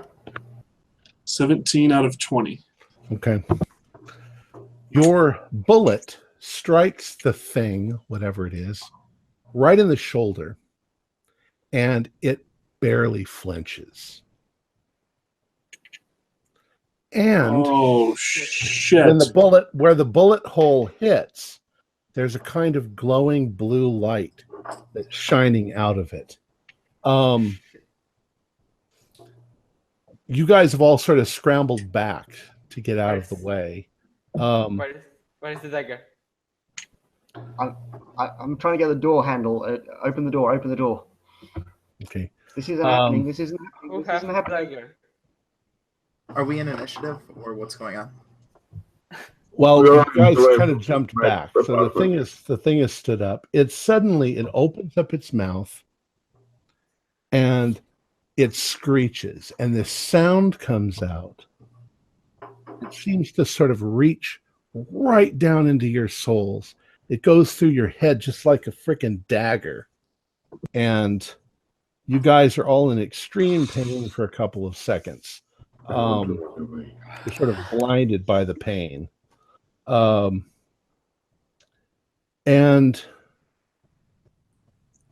in that same moment, you sort of experience like a run through of all of the most horrible things that have ever happened to you in your life. And I would like you all once again to do a sanity check. Except for Wilhelmina. She's already under the influence. I passed. They're all mad here. I did not pass. You got an 81. Pass. That is true. Fail. All right, just 1 or 2 damage.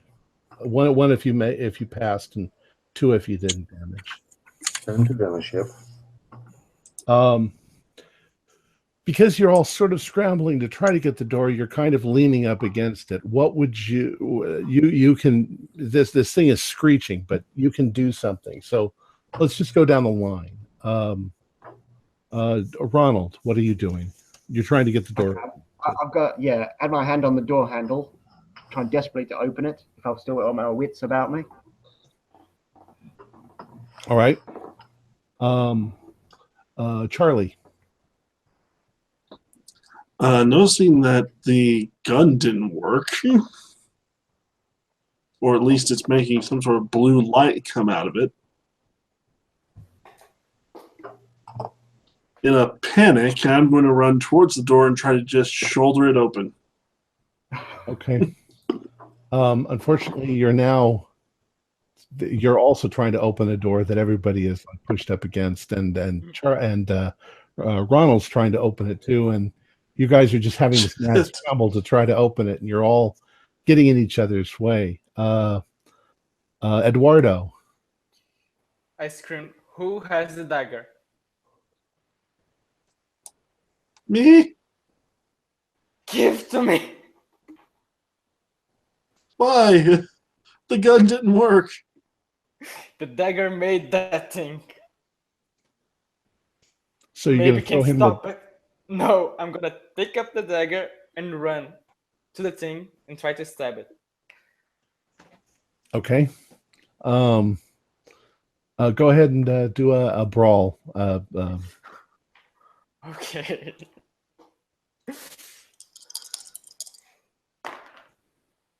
$29 out of 50. A pass. Okay. You actually run up to the creature while it's screeching, and you hit it with the dagger. And the blade goes in and comes out, and there's once again kind of a blue light coming out of the creature. But it doesn't seem to be in any way affected by it. Oh shit. I screamed, run! Didn't work! It's going to try and swipe at you as you do it. So, okay. And I got a 12. So it backhands you as you do that. Actually, you can try to dodge, but you're going to have to get an extreme. Okay. My dodge is 25. Okay. Nope. Okay. It backhands you hard, and you, as big as you are, you just sail across the room and hit against the wall and sort of crumple down. You do 4 points of damage. Okay. And as the creature does this, it turns towards Roycephus. But Dorothy, what are you going to do? I'm probably the furthest away from the door because I was back on the bed. Right. And you're I'm kind of trapped behind the bookcase. Yeah. Yeah. I'm just panicking. There's not a whole lot that I feel like I can do at this moment. Okay. I don't have any weapons. I'm screaming, "Get off the door! Open the door!" and really unable to do much. I'm definitely not going to try charging this thing. Okay. Wilhelmina, you're actually under the influence of an insanity. So what do? You can't really be rational. I could tell you what are you guys doing? Why are you trying to trap me in here? You're all in cahoots with this monster. And she starts backing her way to the window. You'll never catch me. Good. Roycephus, the creature has turned its horrific, skinless eyes towards you, and it gives you a look of absolute hatred. I get a question, Tom. I have quite a high occult skill, and could Josephus know that if he reads it like a spell kind stuff backwards, it could break the spell if it were made or not? Well, that's a common assumption. You wouldn't have to roll it. You already know that. So however, will it work? You have no idea. I take one of my books, the Dreamer's Journal, and putting it into the face of that beast, like, "Get away of here!" and read back all the spell in ancient Greece language. Okay. To see how You're putting which book into his face? I put in my Dreamer's Dictionary. Okay, because the book you have is the ancient Greek book. Yeah, it's still in my hands because other I put in my pockets. Yeah, it's ancient Greek book. Okay. So you're holding this up like a Bible and you're trying to... Yeah. Should I roll something? The creature, when you do that, snatches it out of your hand. Okay. And tucks it under its arm. I knew it was Jimmy's.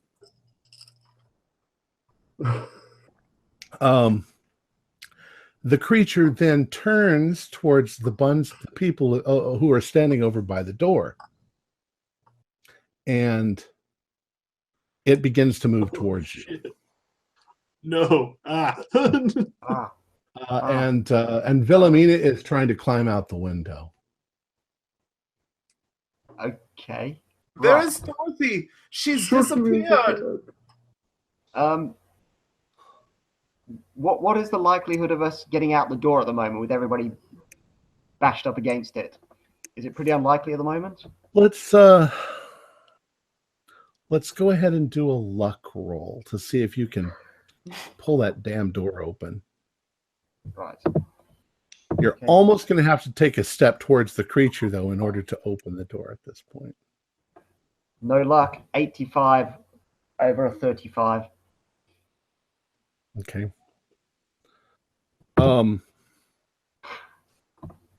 You're pretty sure at the moment that next round the creature is going to be at the door with you. Okay. But you don't know whether it's trying to get out or it's trying to get one of you. Okay. The important thing is it's looking at me. Yeah. So now, with my wits still about me, I see Wilhelmina trying to climb out the window. I'm heading for the window. Oh, you're going to have to run right past the creature, though. I mean, it's now in between you and the window. I'll take my chances. Okay. Why don't you go ahead and do a dodge roll as the creature lunges towards you. Right.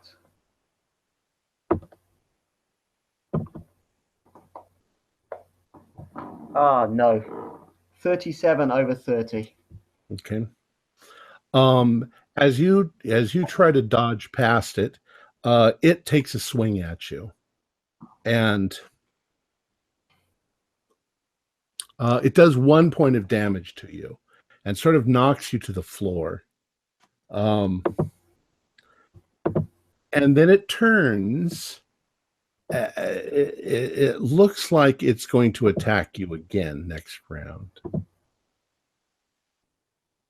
I let out a rather unmanly scream. Okay. Charlie, what do you do?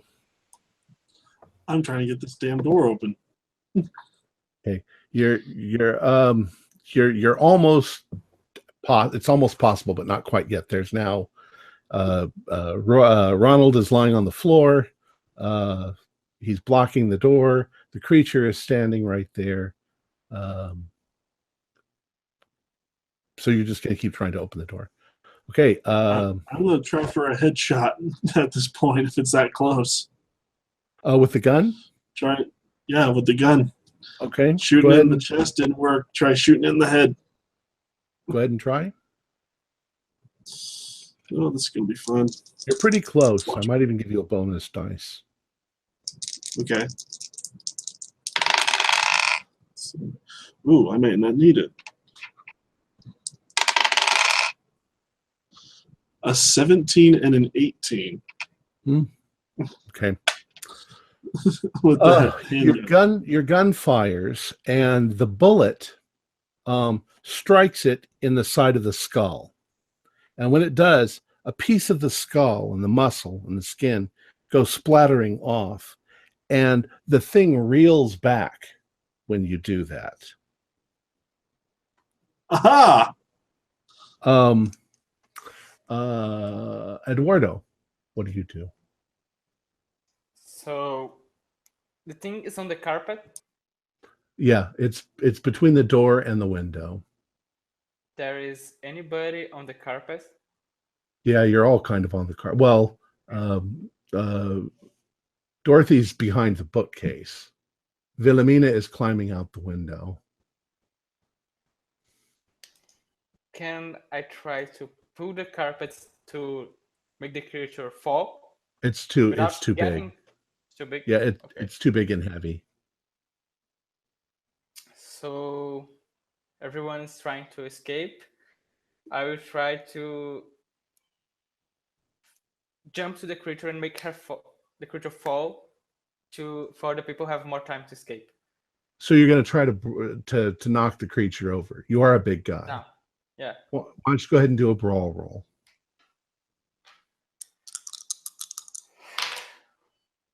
18. Ooh. Depends. Go ahead and do a 1d4 roll for me and see what we get. 2. Okay. You sort of try to do like a football tackle to the creature, and you knock it off balance, and it sort of slams into the cabinets on the wall. It's going to attempt, though, to bring its fist down on you, and it fails. But it's clutching the book tightly. What? It's clutching the book tightly as it brings its fist down and tries to hit you. Okay. Wilhelmina. There's no fire escape. Well, that's inconvenient, huh? You're on the 3rd floor. That is an inconvenient truth. Okay. However, you are still terrified that all these people are just trying to get you. But probably not suicidal. So let's see. There is a that's- ledge. Yeah. Yeah, I bet there is. What is the next window over? How far away is the next window? There's just one window in this room. Okay. Oh, you mean on the outside? Uh-huh. Probably about 20 feet. Nope, I'm not going to be able to make that. All right. And there's no other visible exits other than the door, huh? Right. Okay. Well, realizing that there's no fire escape, she will climb back in. And can she see over the bookcase or no? Yes. And do I see Dorothy there? Yes. All right. And is she? Could I reach her over the? Well, the bookcase comes up to about here, so you could reach her, but I'm going to go around the side of the bookcase. You'll have to go past the monster. No, I can't do that. I'm going to push the bookcase over into her. Okay. She has to pass the monster, but I am in front of the monster, no? No, I'm right at the window by the bookcase. No, you're right. Yes, you can actually cross around because Eduardo has pushed the creature up against the wall. Okay, then I'm going to go around towards Dorothy. Okay. So you're on that side. My goal is I'm going to approach Dorothy and I'm going to say, Dorothy, I understand there's still time for redemption. And I'm going to try to grapple Dorothy as a mechanism to keep these evil infidels at bay as they try to attack me. Okay. They surely won't hurt me if I have one of their own. So Dorothy, Wilhelmina comes around and she's got a look in her eye. Oh, yeah. Like she's trying to seriously deceive you, and then she suddenly lunges onto you. Yeah, I'm going to try to dodge that. All right. So brawl and dodge. Okay. Brawl for Wilhelmina, dodge for... I got a 31 out of 50 on Brawl. I failed it. Okay. Okay, she just lands on top of you. Okay. In the process, I'm dropping the ledgers that I had tucked under my arm, and definitely grabbing hold of her with my arm kind of grappled around her neck. So she's positioned between me and them. Okay. All right. Wilhelmina, what are you doing? Wilhelmina, get off of me! Don't worry, honey. I know your secrets. Racifus, what do you do? Oops, you're muted. We can't hear you. Oops. Sorry. Just turn off it time to time because of noise problem. Yeah. Okay, so as I see this mass and creatures still holding my precious book, is there still statuette which I were interacting with at the beginning as we enter the room? I want to grab it and smash it into the creature's head. So you're gonna grab the statue and smash it. Yeah. Okay. Hit him with it. Yes. All right. In the moment that you grab the statue, once again you have these strange memories, as if you've been underwater somehow and breathing. Go ahead and do a brawl. Where are you going to try to smash the creature? In the head. Okay. 39 of 45. I success. Okay. Let's see. Once again, you crack part of the skull off, and the creature reacts very badly to it, as if you are physically hurting it. Eduardo has it kind of pinned to the wall, but the creature is now summoning up its strength, and it's pushing you off of it. See, let's go back to Charlie. I mean, sorry, back to let's do Ronald first. Okay, I'm still on the ground. Yeah, you're able to get up though if you want to. Okay, get up and do something, or will it just be just getting up? I think so, because while this was going on over here, they were pinned up against the wall. You had time to get up. Right. Okay. Do I have enough about me to notice that the ledger books have been dropped? They were dropped right as she went around the bookcase. So yeah, they're lying there on the floor. Okay. Almost at your feet. Okay. If I notice them, and probably because it's a low life thing to do, probably while I'm still on the ground, I'm going to try and reach out to grab the books and then get up to head for the door. Okay. Sorry, guys. There's now nobody standing right at the door. So, well, no, there's Charlie is there. Charlie, what are you going to do? Oh, you just fired at him. Okay. Sorry, I'm getting mixed up as to what just happened. So Charlie's not actually right standing at the door.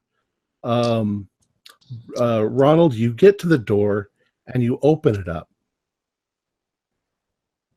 And just as you open the door, you can hear out in the building, you can hear feet coming up the stairs rather quickly. So there's somebody coming up the stairs, a number of people coming up the stairs. You can hear their boots sort of tromping on the stairs as they're coming up. Charlie, what are you going to do?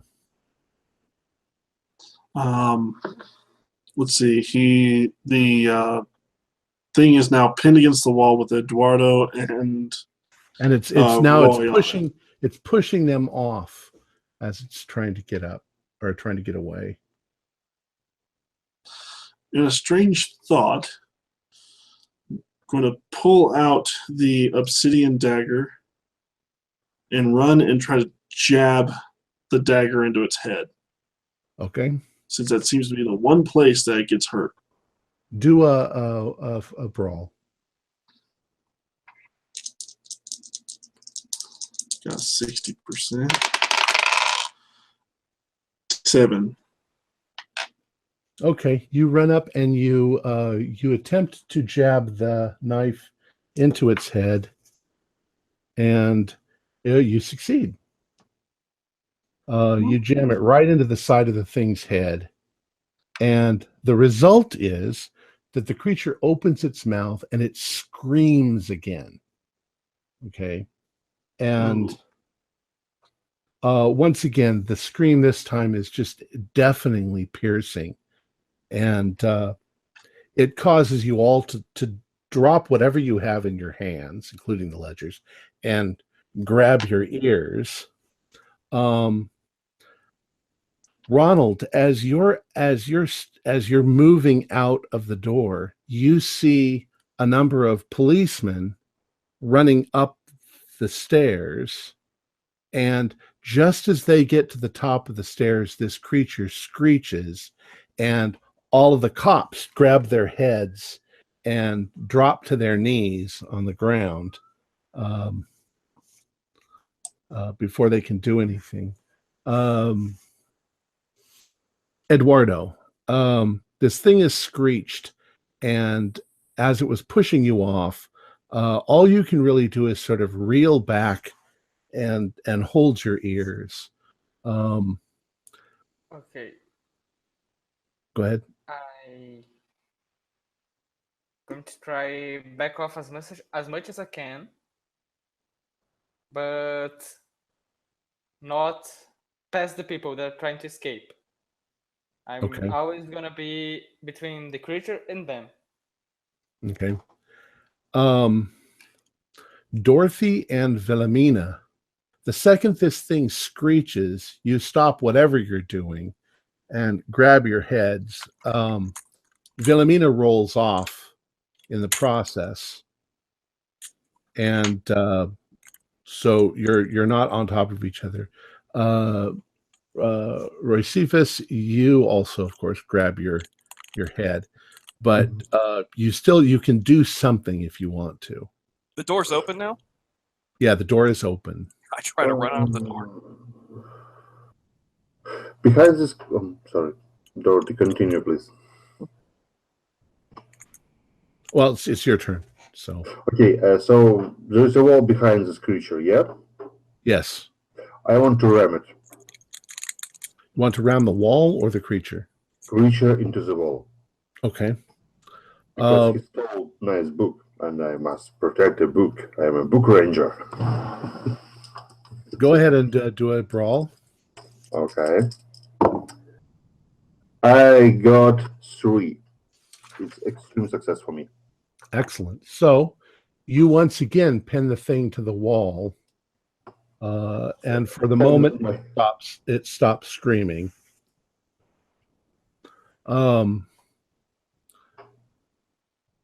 Ronald, you are standing. You're in the hall, sort of hunkered over. The ledgers are at your feet. You're grabbing your ears.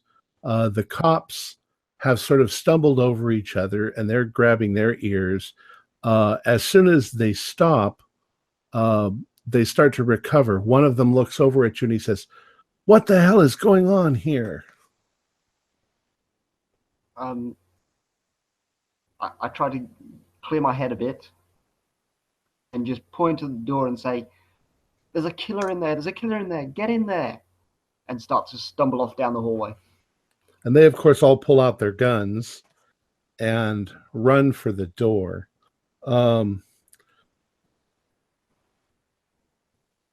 Dorothy, you get to the door just as the cops get to the door, and you sort of meet head on. Here now, what's going on in here? And the police immediately push themselves into the room with their guns drawn. What would you guys like to do? I'm going to hide under the bed. Okay. If Dorothy's moved away to the door, I'm going to try to hide. Okay, that makes sense. I try to jump down on the floor, like to avoid misfiring to myself. So they can see a creature fully. Charlie, do a luck roll. Okay.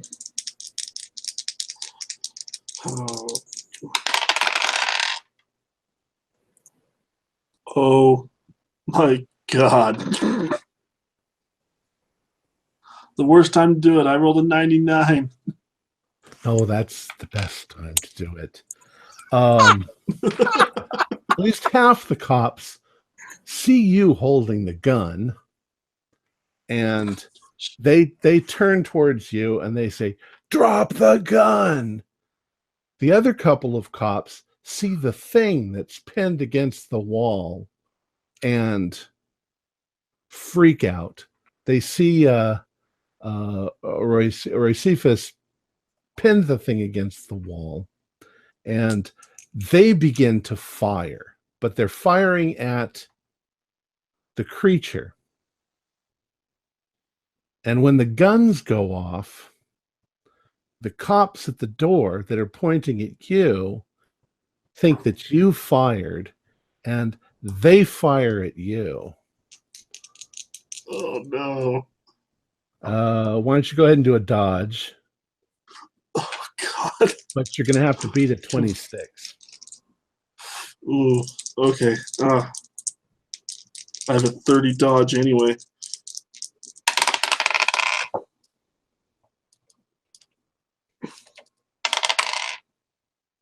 70.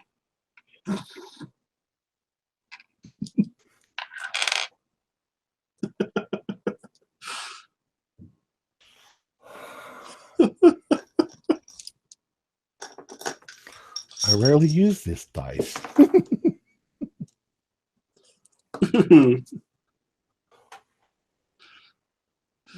I feel special and dead.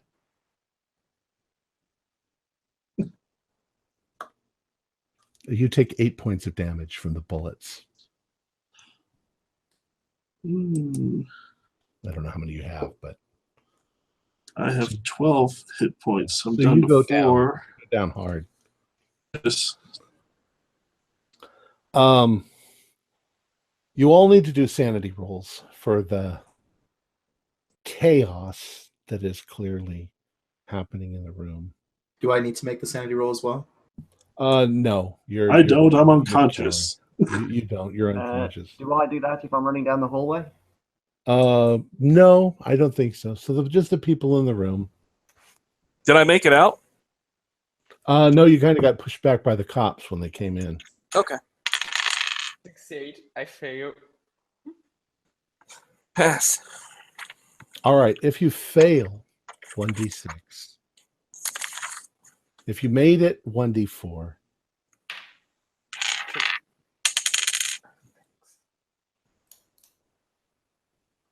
One.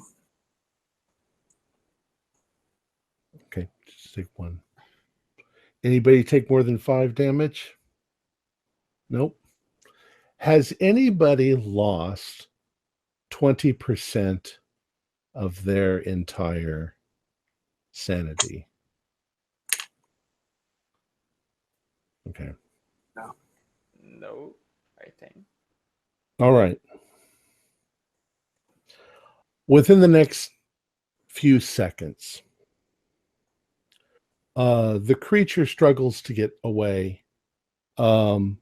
In utter and sheer terror and horror, the cops unload their guns into the thing, shattering its skull and bringing it down. It drops to the ground. The book falls out of its hands. There's surprisingly little blood. And everybody is in terror and shock, and probably some of you are going to need psychological treatment to get over this. Charlie, let's go ahead and do a luck roll to see if you survive. Here we go. 61 out of 35. Well, they take you to the hospital, but technology back then for gunshot wounds isn't very good, so I'm afraid your character doesn't make it. The rest of you survive, though you are scarred forever. Over the following weeks, you piece together the truth of the situation. James Gardner enjoyed a vivid and fantastical dream life, but somehow he lost his ability to dream. He sought occult solutions and to regain his dreams, and found a spell in an old book that he believed would open the way for his dreams to return. Unfortunately, the spell that was in the book was cursed. Some strange entity from another world had tricked Gardner into performing the rituals he found in the tome. One prepared his body to become a vessel for the foul entity, while the other led to his death, sending poor Gardner's soul into oblivion. His empty body could then be possessed by the entity, just as your investigation discovered. Due to your actions, however, you can feel proud to have played your part in foiling the schemes of a monster from beyond. Your surviving investigators each will be awarded 1d6 sanity points, and that's basically the end of our story. probably will all take some psychological damage too. That takes a few months to overcome. But that's the end of our story. Well,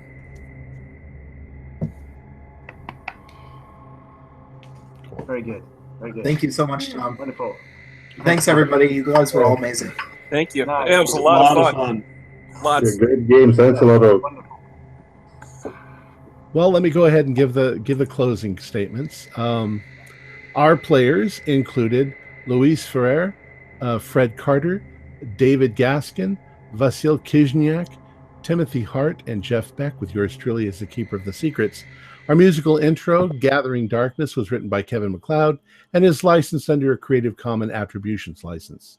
We currently are producing 4 shows a week with music and sound effects added in post-production in order to create a richer listener experience. We provide audio-only versions of our show free for you to download from Podbean or iTunes. Patrons of our show can now enjoy recordings of our pre- and post-game conversations when we first publish them. Some of the funniest and most interesting stuff occurs before and after the show. We have a new patron tonight. Joe Barnes has pledged $5 a month, which is outstanding. Thank you so much, Joe.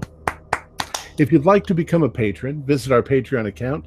Just $1 or $2 a month will help us a lot. Like, share, and subscribe to our channel for updates on our latest shows, and leave us some comments. We love hearing from you. This is Tom Rayleigh, together with all the members of our gaming club, inviting you to journey with us once again into the darkness for another adventure into the universe of H.P. Lovecraft and the Call of Cthulhu role-playing game. Until next time, good luck and good gaming.